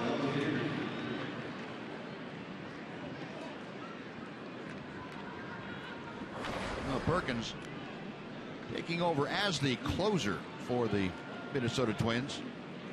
2 years ago, 2013, had 36 saves and 34 saves last year. He has become one of the best closers in the game. He rifles one to right at Plouffe, and Elvis rocked as that ball was hit right on the nose. So we've talked about a lot of balls that Elvis has hit to left field. He hasn't hit any harder than this. Got a ball in the inside part of the plate and just smoked it right at third base. He got that up in the air. He would have hit that up in the second deck. Well, a couple of good at bats for Elvis in this game. So far, 2 for 4, and now Rougned Odor will try to keep this 9th inning going for the Rangers. Odor 0 for 3. So his 8-game hitting streak might be on the line here.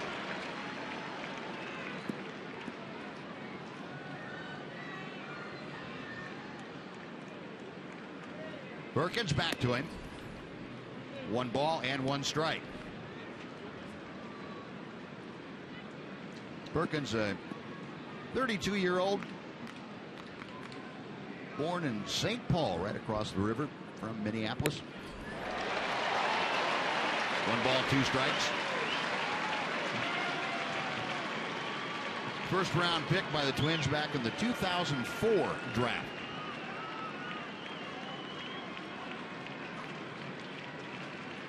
One and 2. Lined over the leap of Plouffe into left field. So Perkins trying to get a little cute with that breaking ball, left it on the plate, and Rougned Odor extends his hitting streak to a career high best 9 straight ball games. Nice going, Rougned. Drives that pitch outside corner. Nice job of hitting right there. 2 hard hit balls. 1 caught at the third baseman and 1 just barely over the third baseman's head. But now for the second time in 3 days, Mike Napoli is going to play a role here in the 9th inning.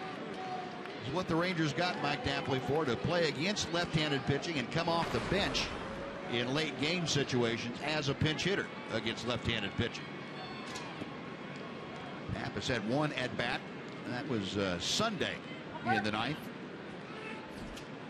Facing Perkins here with the go-ahead run at first and 2 away. Takes strike 1.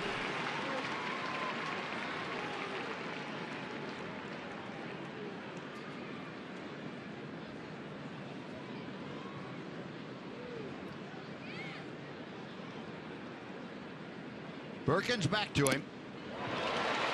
Pulled the string. And they had Napoli out in front.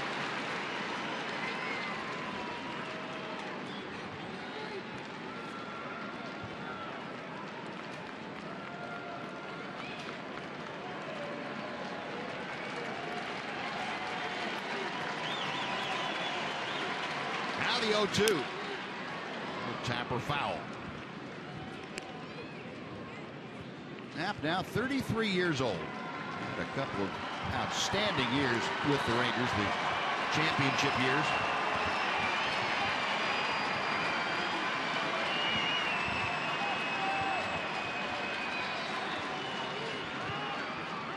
And the time was called. Perkins set to go a little too quickly as far as Knapp was concerned.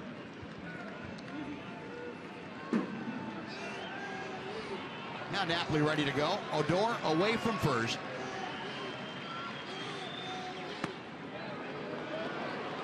Pitch just missed. 1 ball, 2 strikes. And Knapp kind of slumping his shoulders like he thought that was going to be called a strike. It was close. Went by.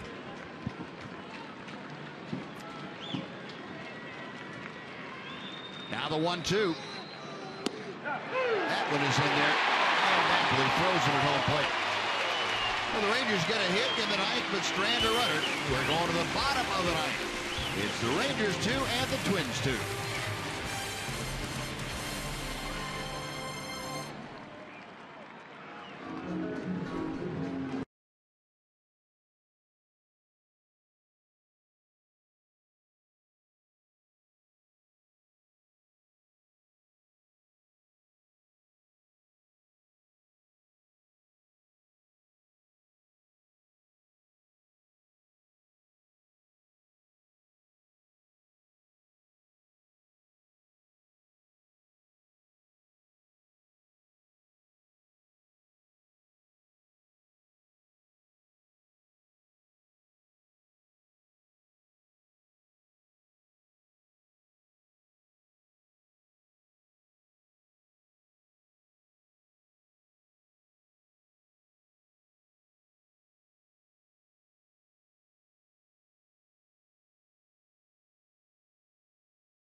Ford is the best in Texas. Now, Target Field on a very comfortable evening. The breeze has died down. It's temperature in the mid-70s. Spencer Patton back to the hill. Patton came on to get the final out of the 8th inning, and now he will try and send us to extra innings. Bobby Wilson, his new battery mate, and the first pitch is a slider for ball 1. Torrey Hunter 0 for 3 tonight. He has grounded out, flied out, and struck out. It'll be Hunter, Rosario, and Suzuki. Ball 2 is low and outside. The Twins trailing 2-0 entering the bottom of the 8th inning. Got a leadoff walk to their number 9 hitter, Eduardo Escobar. And that proved to be problematic. With 2 outs, Joe Mauer doubled him home. And with 2 outs, Miguel Sano doubled Mauer home to tie the ball game.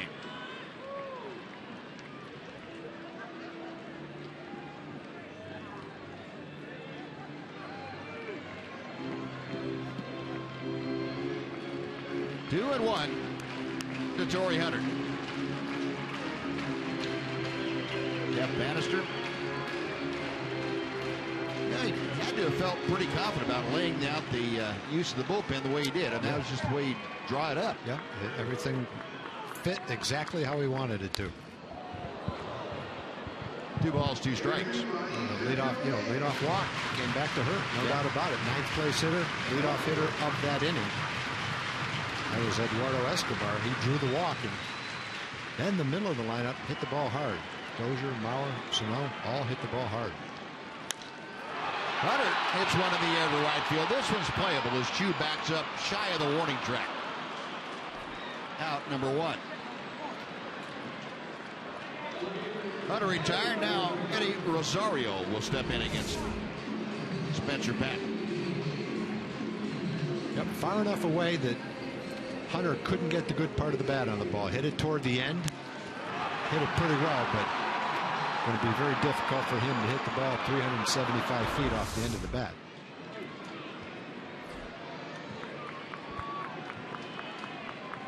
Rosario 1 for 3 this evening. Patton backdoors that slider for strike 1. Rosario's single was of the infield variety back in the 5th inning. Other than that, he has popped out and struck out. Check swing. The appeal down to third. No swing. According to Paul Schreiber down there.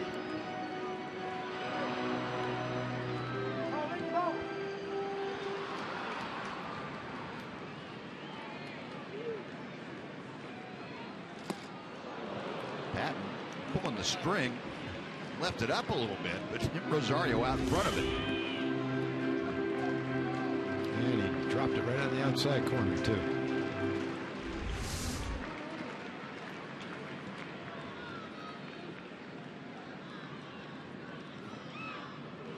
Now Rosario, tired of waiting, he backs out.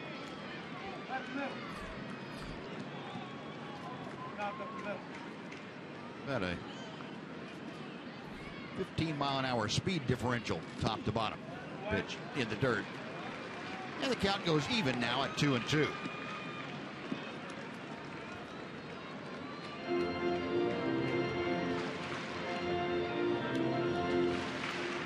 $26,663 on hand here tonight.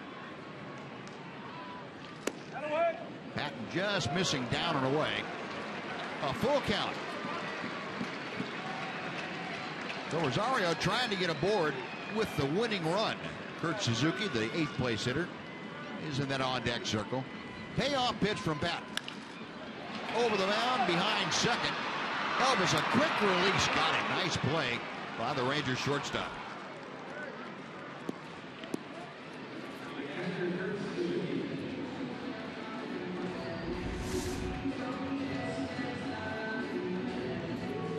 Good anticipation by Elvis. He knew he had to get rid of it quickly. If he took his time, Rosario probably would have been able to beat it.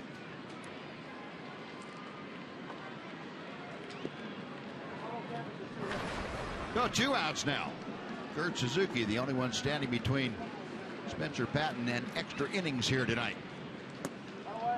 First pitch slider makes it 1 ball and no strikes.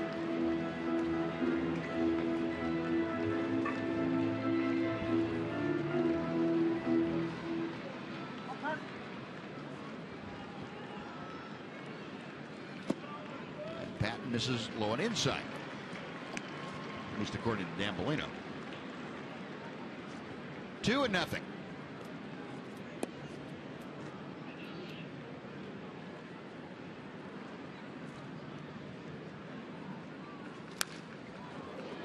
Now 2-1 on the foul ball.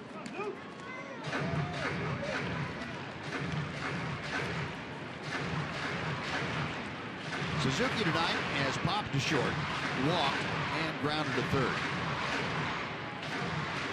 Twins with 5 hits, the Rangers with 8 hits. Patton back to the plate. Popped up down the right field line. Long run over for Chu, and the ball slicing back into the third row. 2-2 now.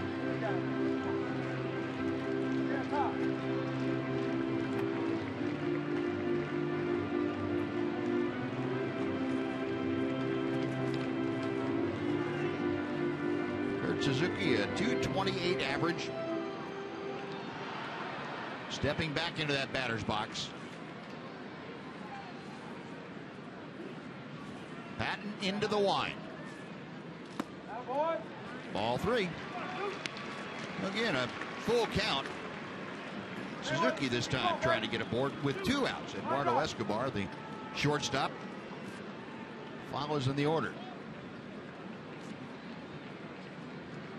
Payoff pitch from Patton. Lost him.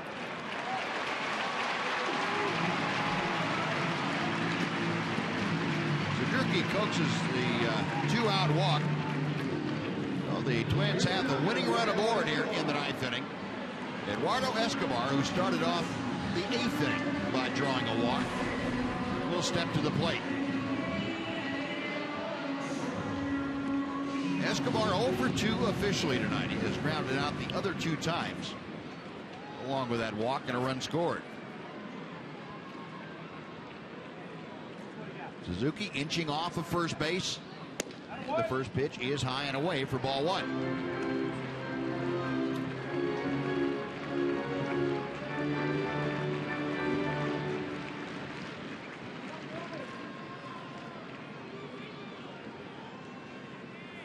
Patton sets. A check of first. 2 balls, no strikes. And Bobby Wilson going to make a well-timed visit to the mound. Ryan Spencer that, well, now we don't have to be that fine with the 9th hitter. I think that's exactly what he's doing with Suzuki and now Escobar, trying to make the perfect pitch. And Mike Maddox out there to reinforce the idea that you need to throw strikes here, good strikes. Escobar with 4 home runs for the year. Suzuki had 4 home runs too, so these guys aren't leaving the ballpark on a regular basis.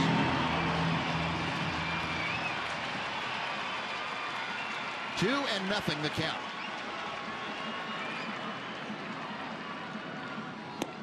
Yeah, there's one right down the middle.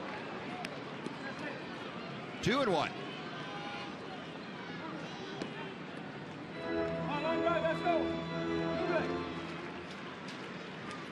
Escobar, much better hitter from the left side of the plate than he is right-handed, about a 64-point difference. A little tardy on that fastball. It's 2-2. Spencer just needed a little direction. Pound the strike zone. That's right. The 2-2 pitch. Full count, and now Suzuki get the advantage of a running start from first. Pitch will play behind him a step or two with the left-hander Escobar at the plate. If Escobar succeeds in getting on, the top of the order is next. Suzuki on the move, pitches line to right, a base hit, and it bounces off the sidewall. Suzuki being waved around. Here comes the throw from Chu. It is not in time. And the Twins walk it off against the Rangers. A 2-out RBI double by Eduardo Escobar. The Twins come back to score 2 in the 8th, 1 in the 9th, and defeat the Rangers 3-2.